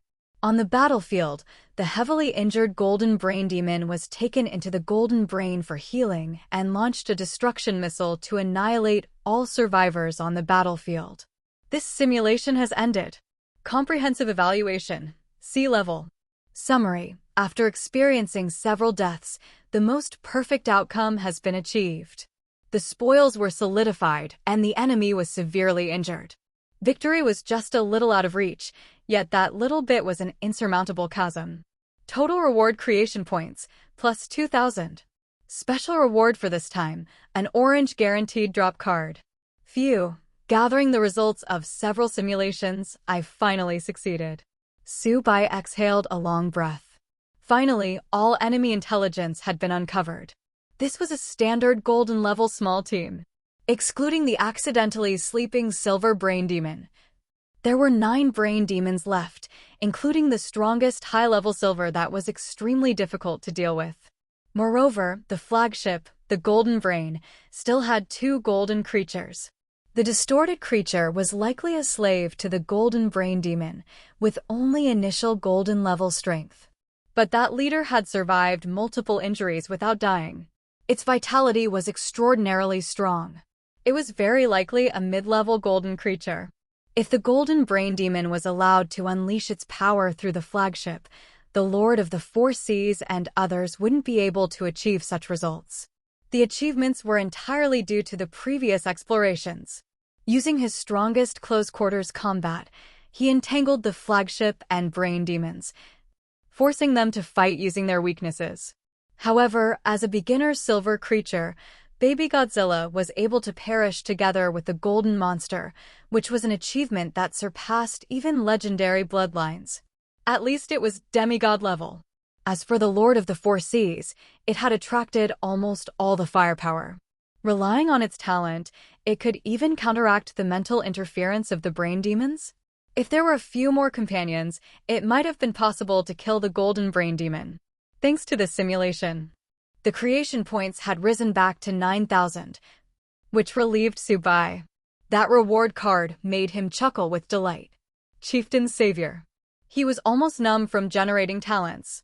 Orange guaranteed drop card. After use, the next draw will definitely yield an orange talent. Without hesitation, Tsubai decisively used it. For the next 30 minutes of cooldown, Tsubai allowed his subordinates to have a good rest. Tsubai also took this opportunity to breathe a sigh of relief. He chatted with the class leader for a while and arranged to visit her house in a couple of days to establish a connection regarding their worlds. Creation Guild, Human Alliance. He also took the chance to research knowledge in this area. According to the publicly available data, during the great journey of exploring the universe, many creators died or became corrupted, leading to their worlds falling into disarray and becoming buried within human territories. Moreover, with the daily discoveries of mutated planes, hostile planes, and evil planets, the Human Alliance publicly established the Creation Guild. As long as you are a creator, regardless of your country, social status, or whether you are a student, if you have the strength and courage, you can accept tasks. By paying a certain amount for transportation, you can open a gateway to connect two worlds. This is not just a projection of a world. It is genuine, hands-on work. If you die, it's really death. If something goes wrong, not only might you not steal a chicken, but you could lose a rice grain. Failing to eliminate an enemy planet could lead to a counterattack, which often happens. The danger is off the charts, but the rewards are enormous. Not only can you acquire resources and specialties from different worlds, but upon completing a task and purifying a fallen world, you can also devour the world's essence, significantly enhancing your foundation. Among these, the key point is the child of the world. This is the core of the last world power nurtured in a fallen plane, extremely formidable and ruthless. Upon your arrival in the alien plane, the child of the world will know your location and information. They are very cunning and difficult to deal with. Only by killing the child of the world can you complete the task. According to the data, not every world has only one child of the world. The world's consciousness may self-save, eventually condensing into a seed or a ring, or distributing among the 5 strongest individuals. These are collectively referred to as the world core. Killing them is equivalent to obtaining a portion of the world's power and gaining some permissions. However, since this is a home game without world suppression, the information is often obscured, making tasks difficult to complete.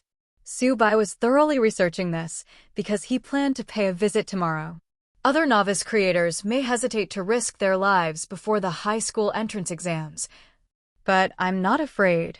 With the simulator, I can deduce the best tactics, and even if there are casualties, it will be training.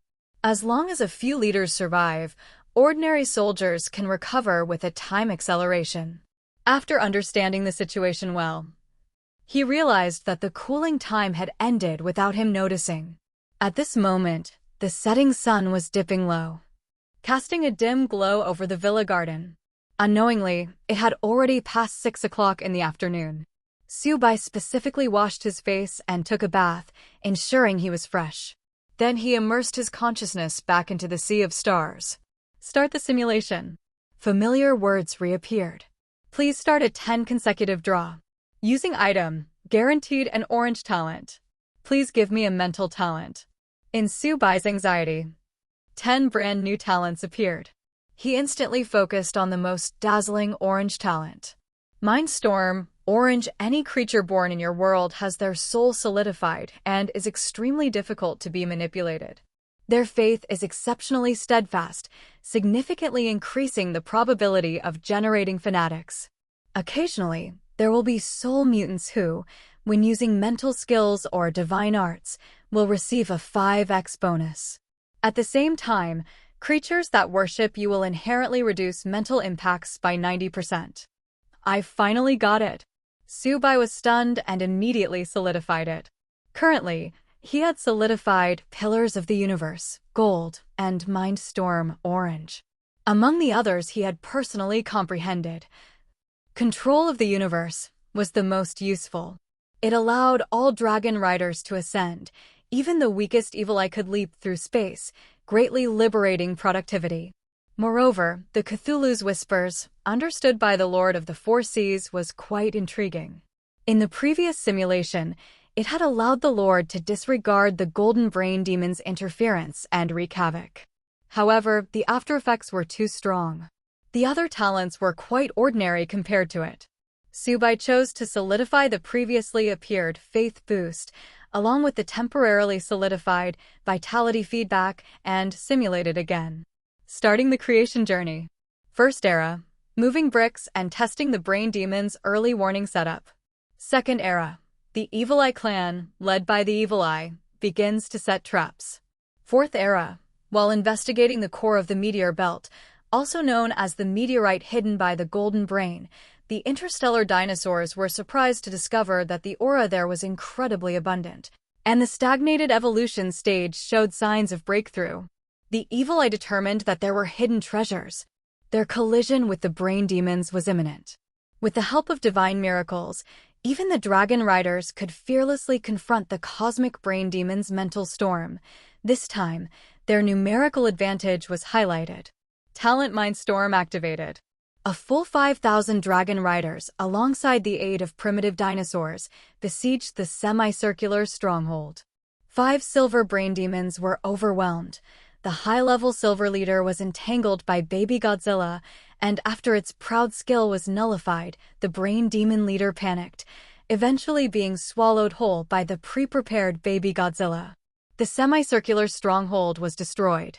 As before, the Golden Brain burst out, gathering high energy, about to fire a laser cannon. Unexpectedly, it was entangled by the already ambushed Lord of the Four Seas. Many evil eyes took the opportunity to sneak in and damage the mechanical structure.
The Golden Brain crashed, and the startled Golden Brain Demon, along with the distorted monster and 3 other Silver Brain Demons, charged out. The remaining Bronze Brain Demons were killed by the Dragon Riders. Thousands of Dragon Riders united to besiege the remaining Brain Demons.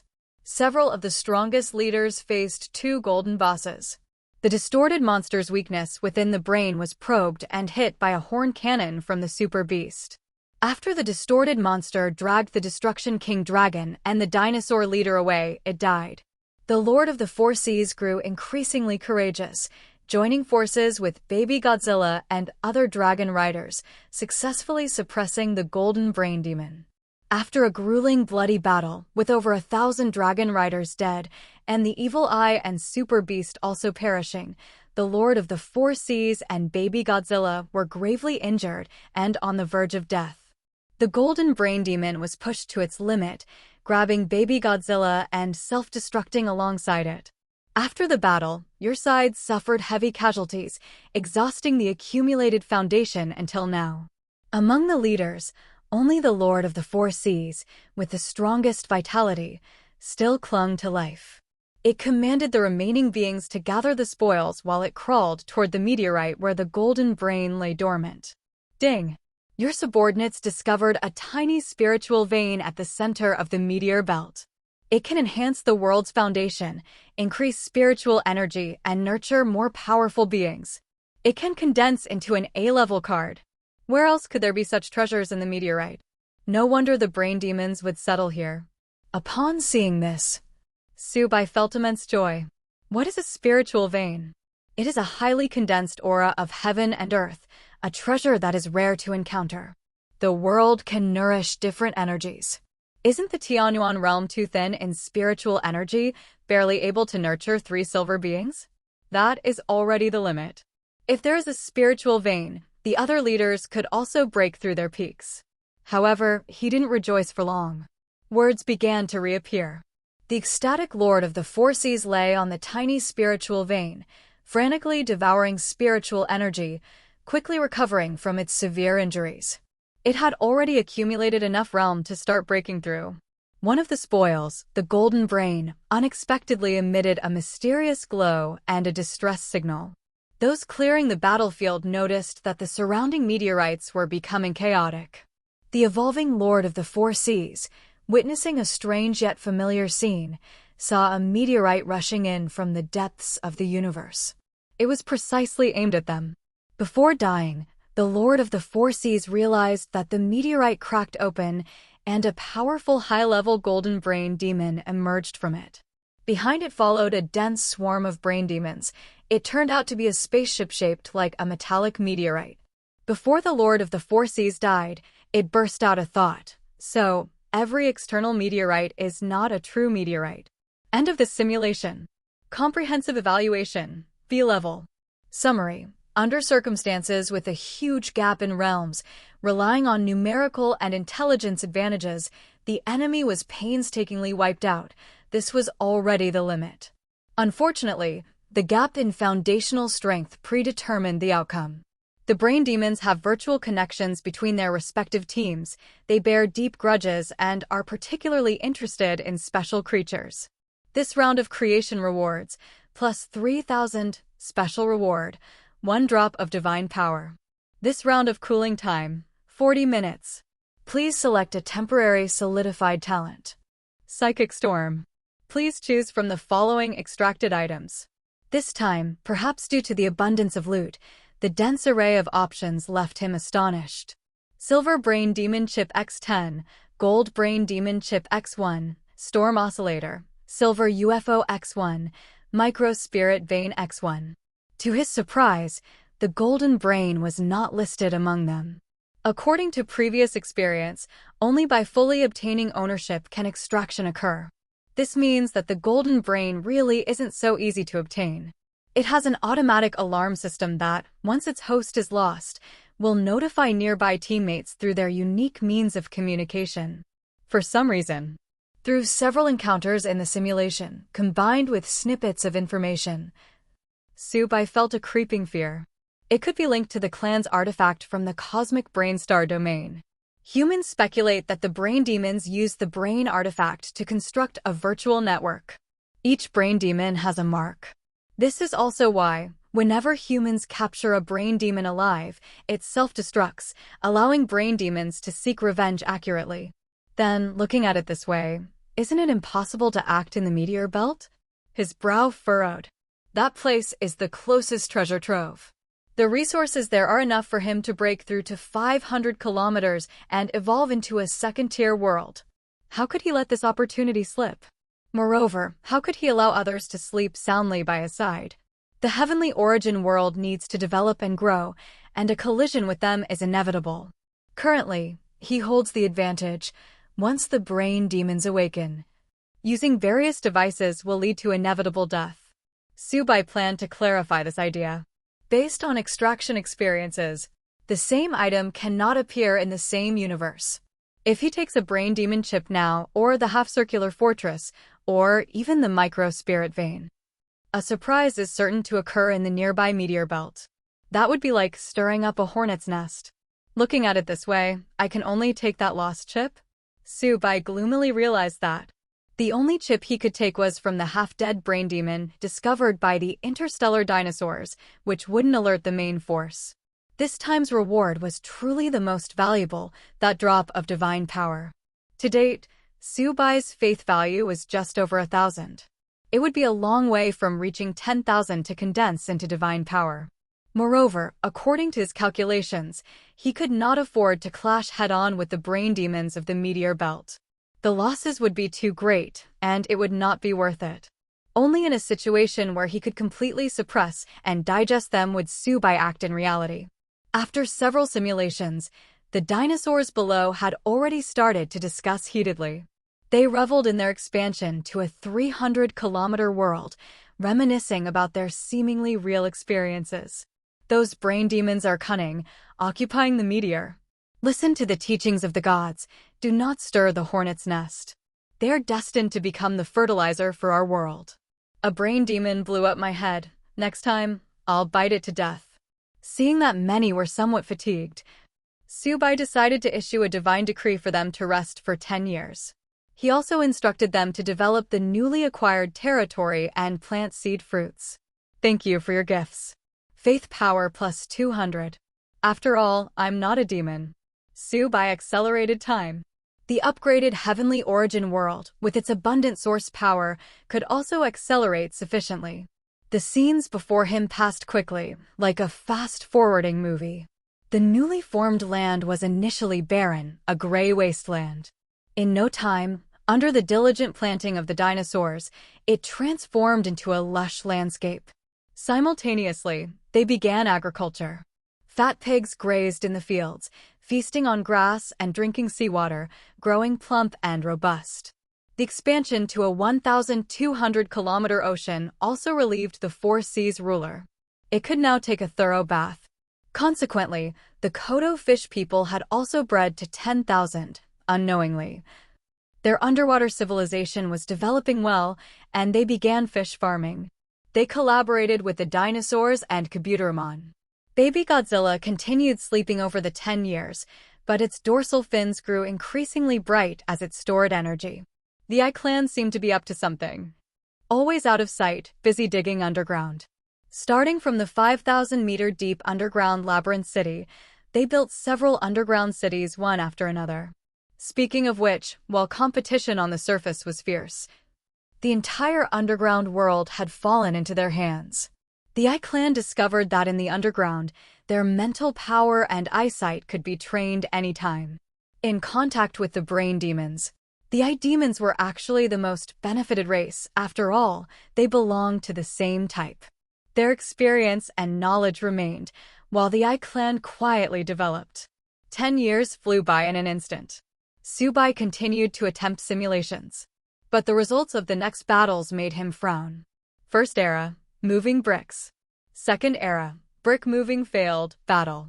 Third era, brain demons come to take revenge, and another golden-level fleet arrives, using the Continental Oscillator, causing the volcano to explode and destroy everything.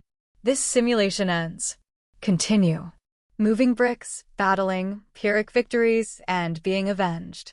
Subai felt as if he were trapped in a death loop. Most of the time, it was a Pyrrhic victory. Occasionally, they would fail and be completely annihilated.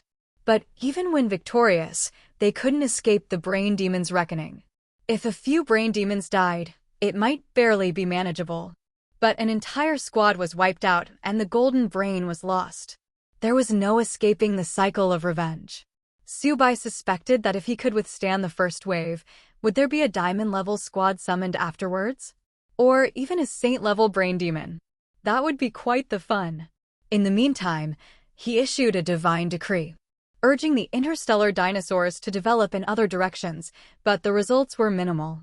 The universe was vast. That meteor belt was likely brought here by the brain demons. Without them, rapid development would be difficult. Today's talent solidification was also in his hands. In a tight spot, Subai simply decided to go to sleep. He planned to go to the Creation Guild the next day to take on missions and seek new breakthroughs. Just before falling asleep, a thought suddenly crossed his mind. Speaking of which, why did the brain demons come all the way from the cosmic brainstar domain to this desolate place? The next day, Subai woke up and checked his phone. It was June 27th, with only 5 days left until the entrance examination on July 1st. He didn't delay. After observing the heavenly origin world in the starry sea for a while, he discovered that after a night of time acceleration, it had already grown to 320 kilometers. All others were safe and sound, and he noted that his creation value remained at 8,000. Subai took the silver brain demon chip and the miraculous eye drops he had extracted yesterday, carefully placing them in his backpack before heading out. The Creation Guild's building was located in the bustling central square of Guangqing. Surrounded by fountains and artificial lakes, the environment was excellent.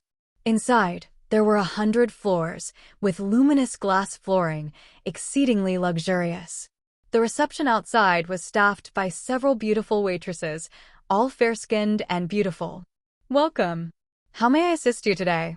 As soon as Subai got out of the car, a charming woman with curly chestnut hair, wearing a white shirt and a short working skirt, greeted him with a smile. He glanced around. There were quite a few people early in the morning, mostly professionals with impressive demeanors. Those who came here were at least second-tier creators. His youthful appearance made him seem somewhat out of place. As he followed the female manager into the building, Subai was even more astonished. The chandeliers were made of glowing gems, and the floor utilized high-tech projections, creating dazzling effects with each step. In the welcoming hall, each guest had a beautiful attendant dedicated to them. The most prominent feature was a gigantic screen, 10 meters high, with continuously scrolling text displaying various worlds and tasks. Subai glanced up and was immediately struck when he casually read about the purification task at the forefront. Beastification Demon Star, Epic Task, a 5th-tier planet where a senior professor from the Starry Sky University fell. All the bio-beasts he cultivated have been demonized, doubling their combat power, with at least one child of the world possessing epic strength. 30 creators have already challenged and fallen.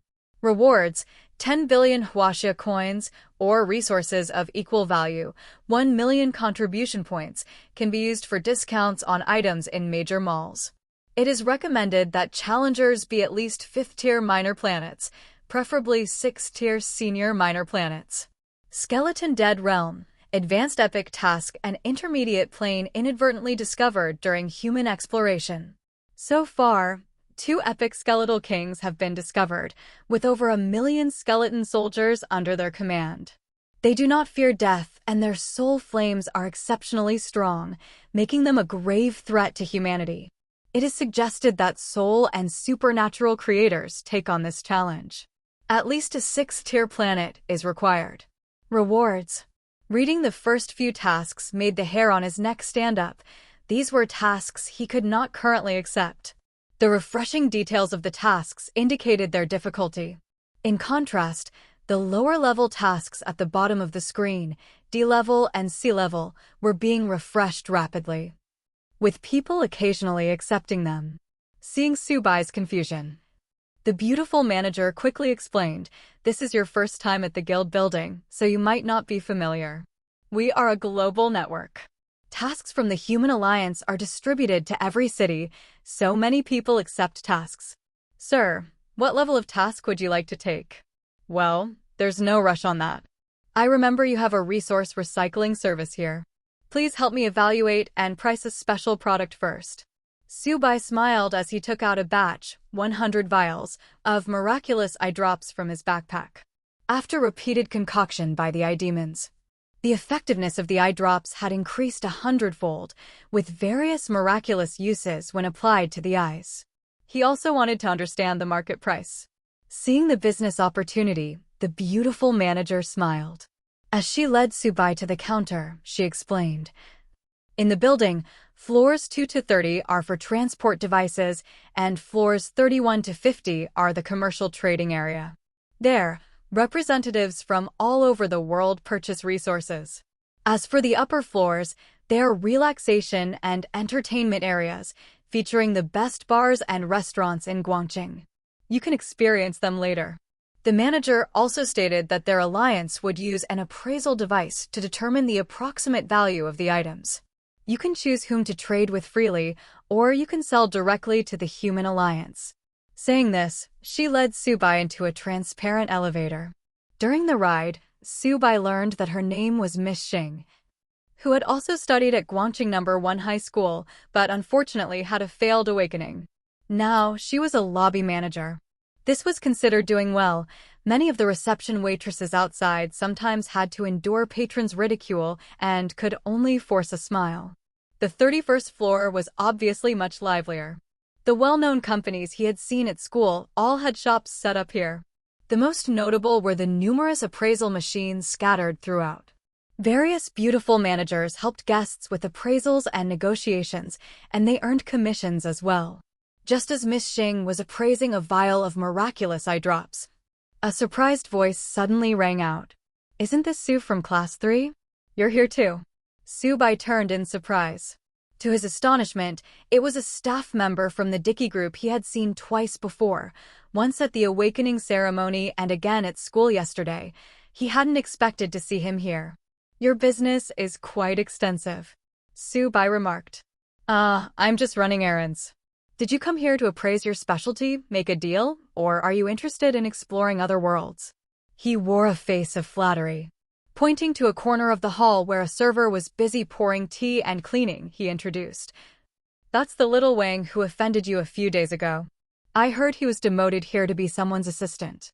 Subai glanced over and indeed recognized him. At that time, little Wang was at least a minor manager, able to recruit students at the school. In just a few days, he had been brought down to this position, serving as a waiter. The state of the world is harsh, prompting reflection. "Mr. Su, your potion results are ready."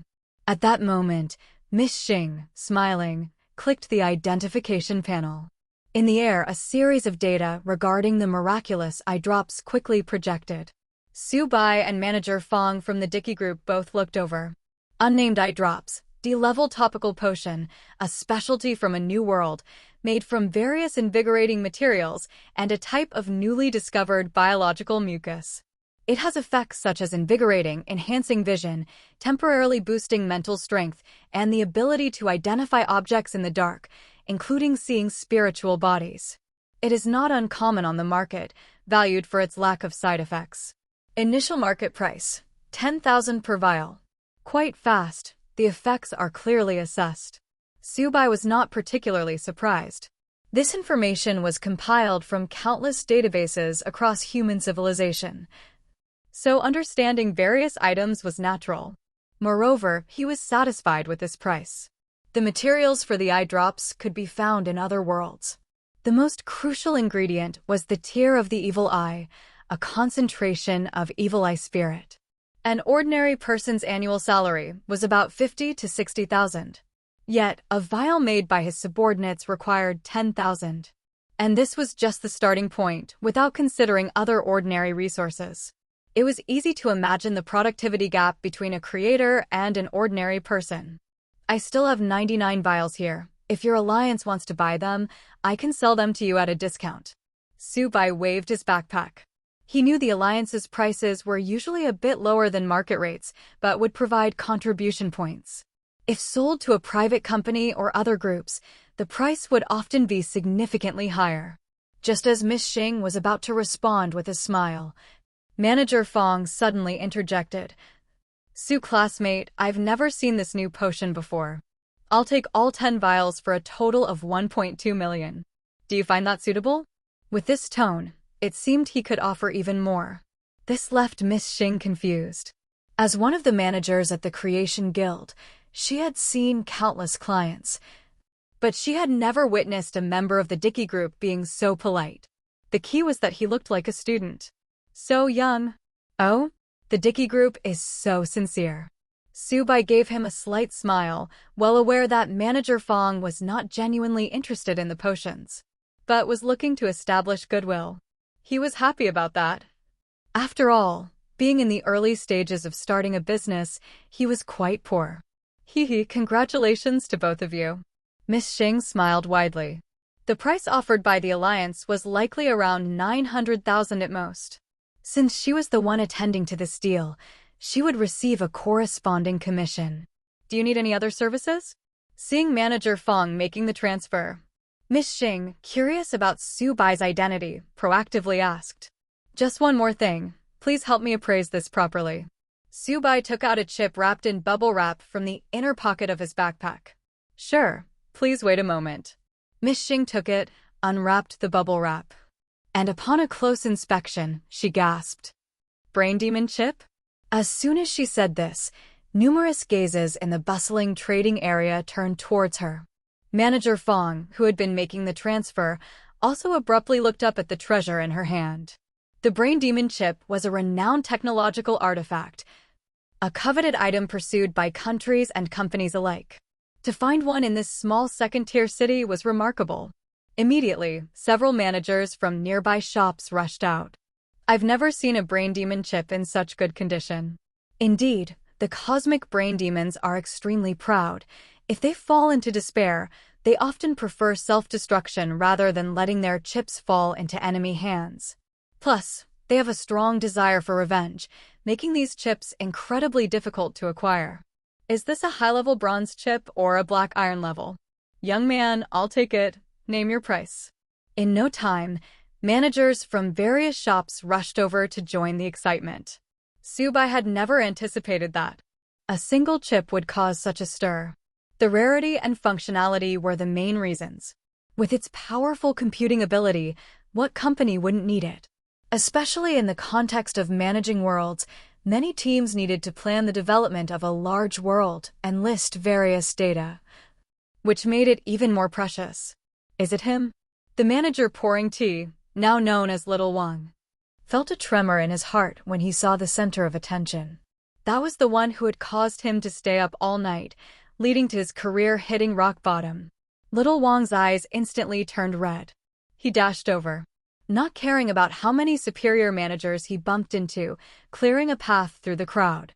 With a thud, he landed in front of Subai. "Master Su, you finally came." Subai, before he could speak. Manager Fong kicked Little Wang aside, his eyes fixed on the Brain Demon chip that Miss Xing had placed on the identification machine. "Su classmate, where did you get this chip? It's so intact. Why didn't you take it out sooner? Who are you?" "A mere waiter dares to rush in and compete for our chip." Other managers reacted, pushing Little Wang aside, all clamoring to secure the chip. "I represent the Big Apple Group, known for technological innovation." "Young man, you look like you just entered society, right? I assure you, the price for the chip will definitely satisfy you. I'm from the Sanshin Group. My comprehensive strength is well known to you. Moreover, I possess other precious resources and cards." Before the chip's quality was revealed, a horde of people was already vying for it. "This item is priceless and serves as hard currency." Meanwhile, the identification machine chimed, signaling the completion of the appraisal. The trading area fell silent in unison. All eyes turned to Miss Xing. She carefully clicked the panel, and an appraisal result was projected.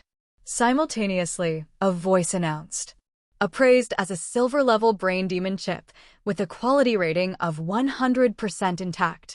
Market price assessed at 2 billion. As soon as the announcement was made, the entire venue fell into an even deeper silence.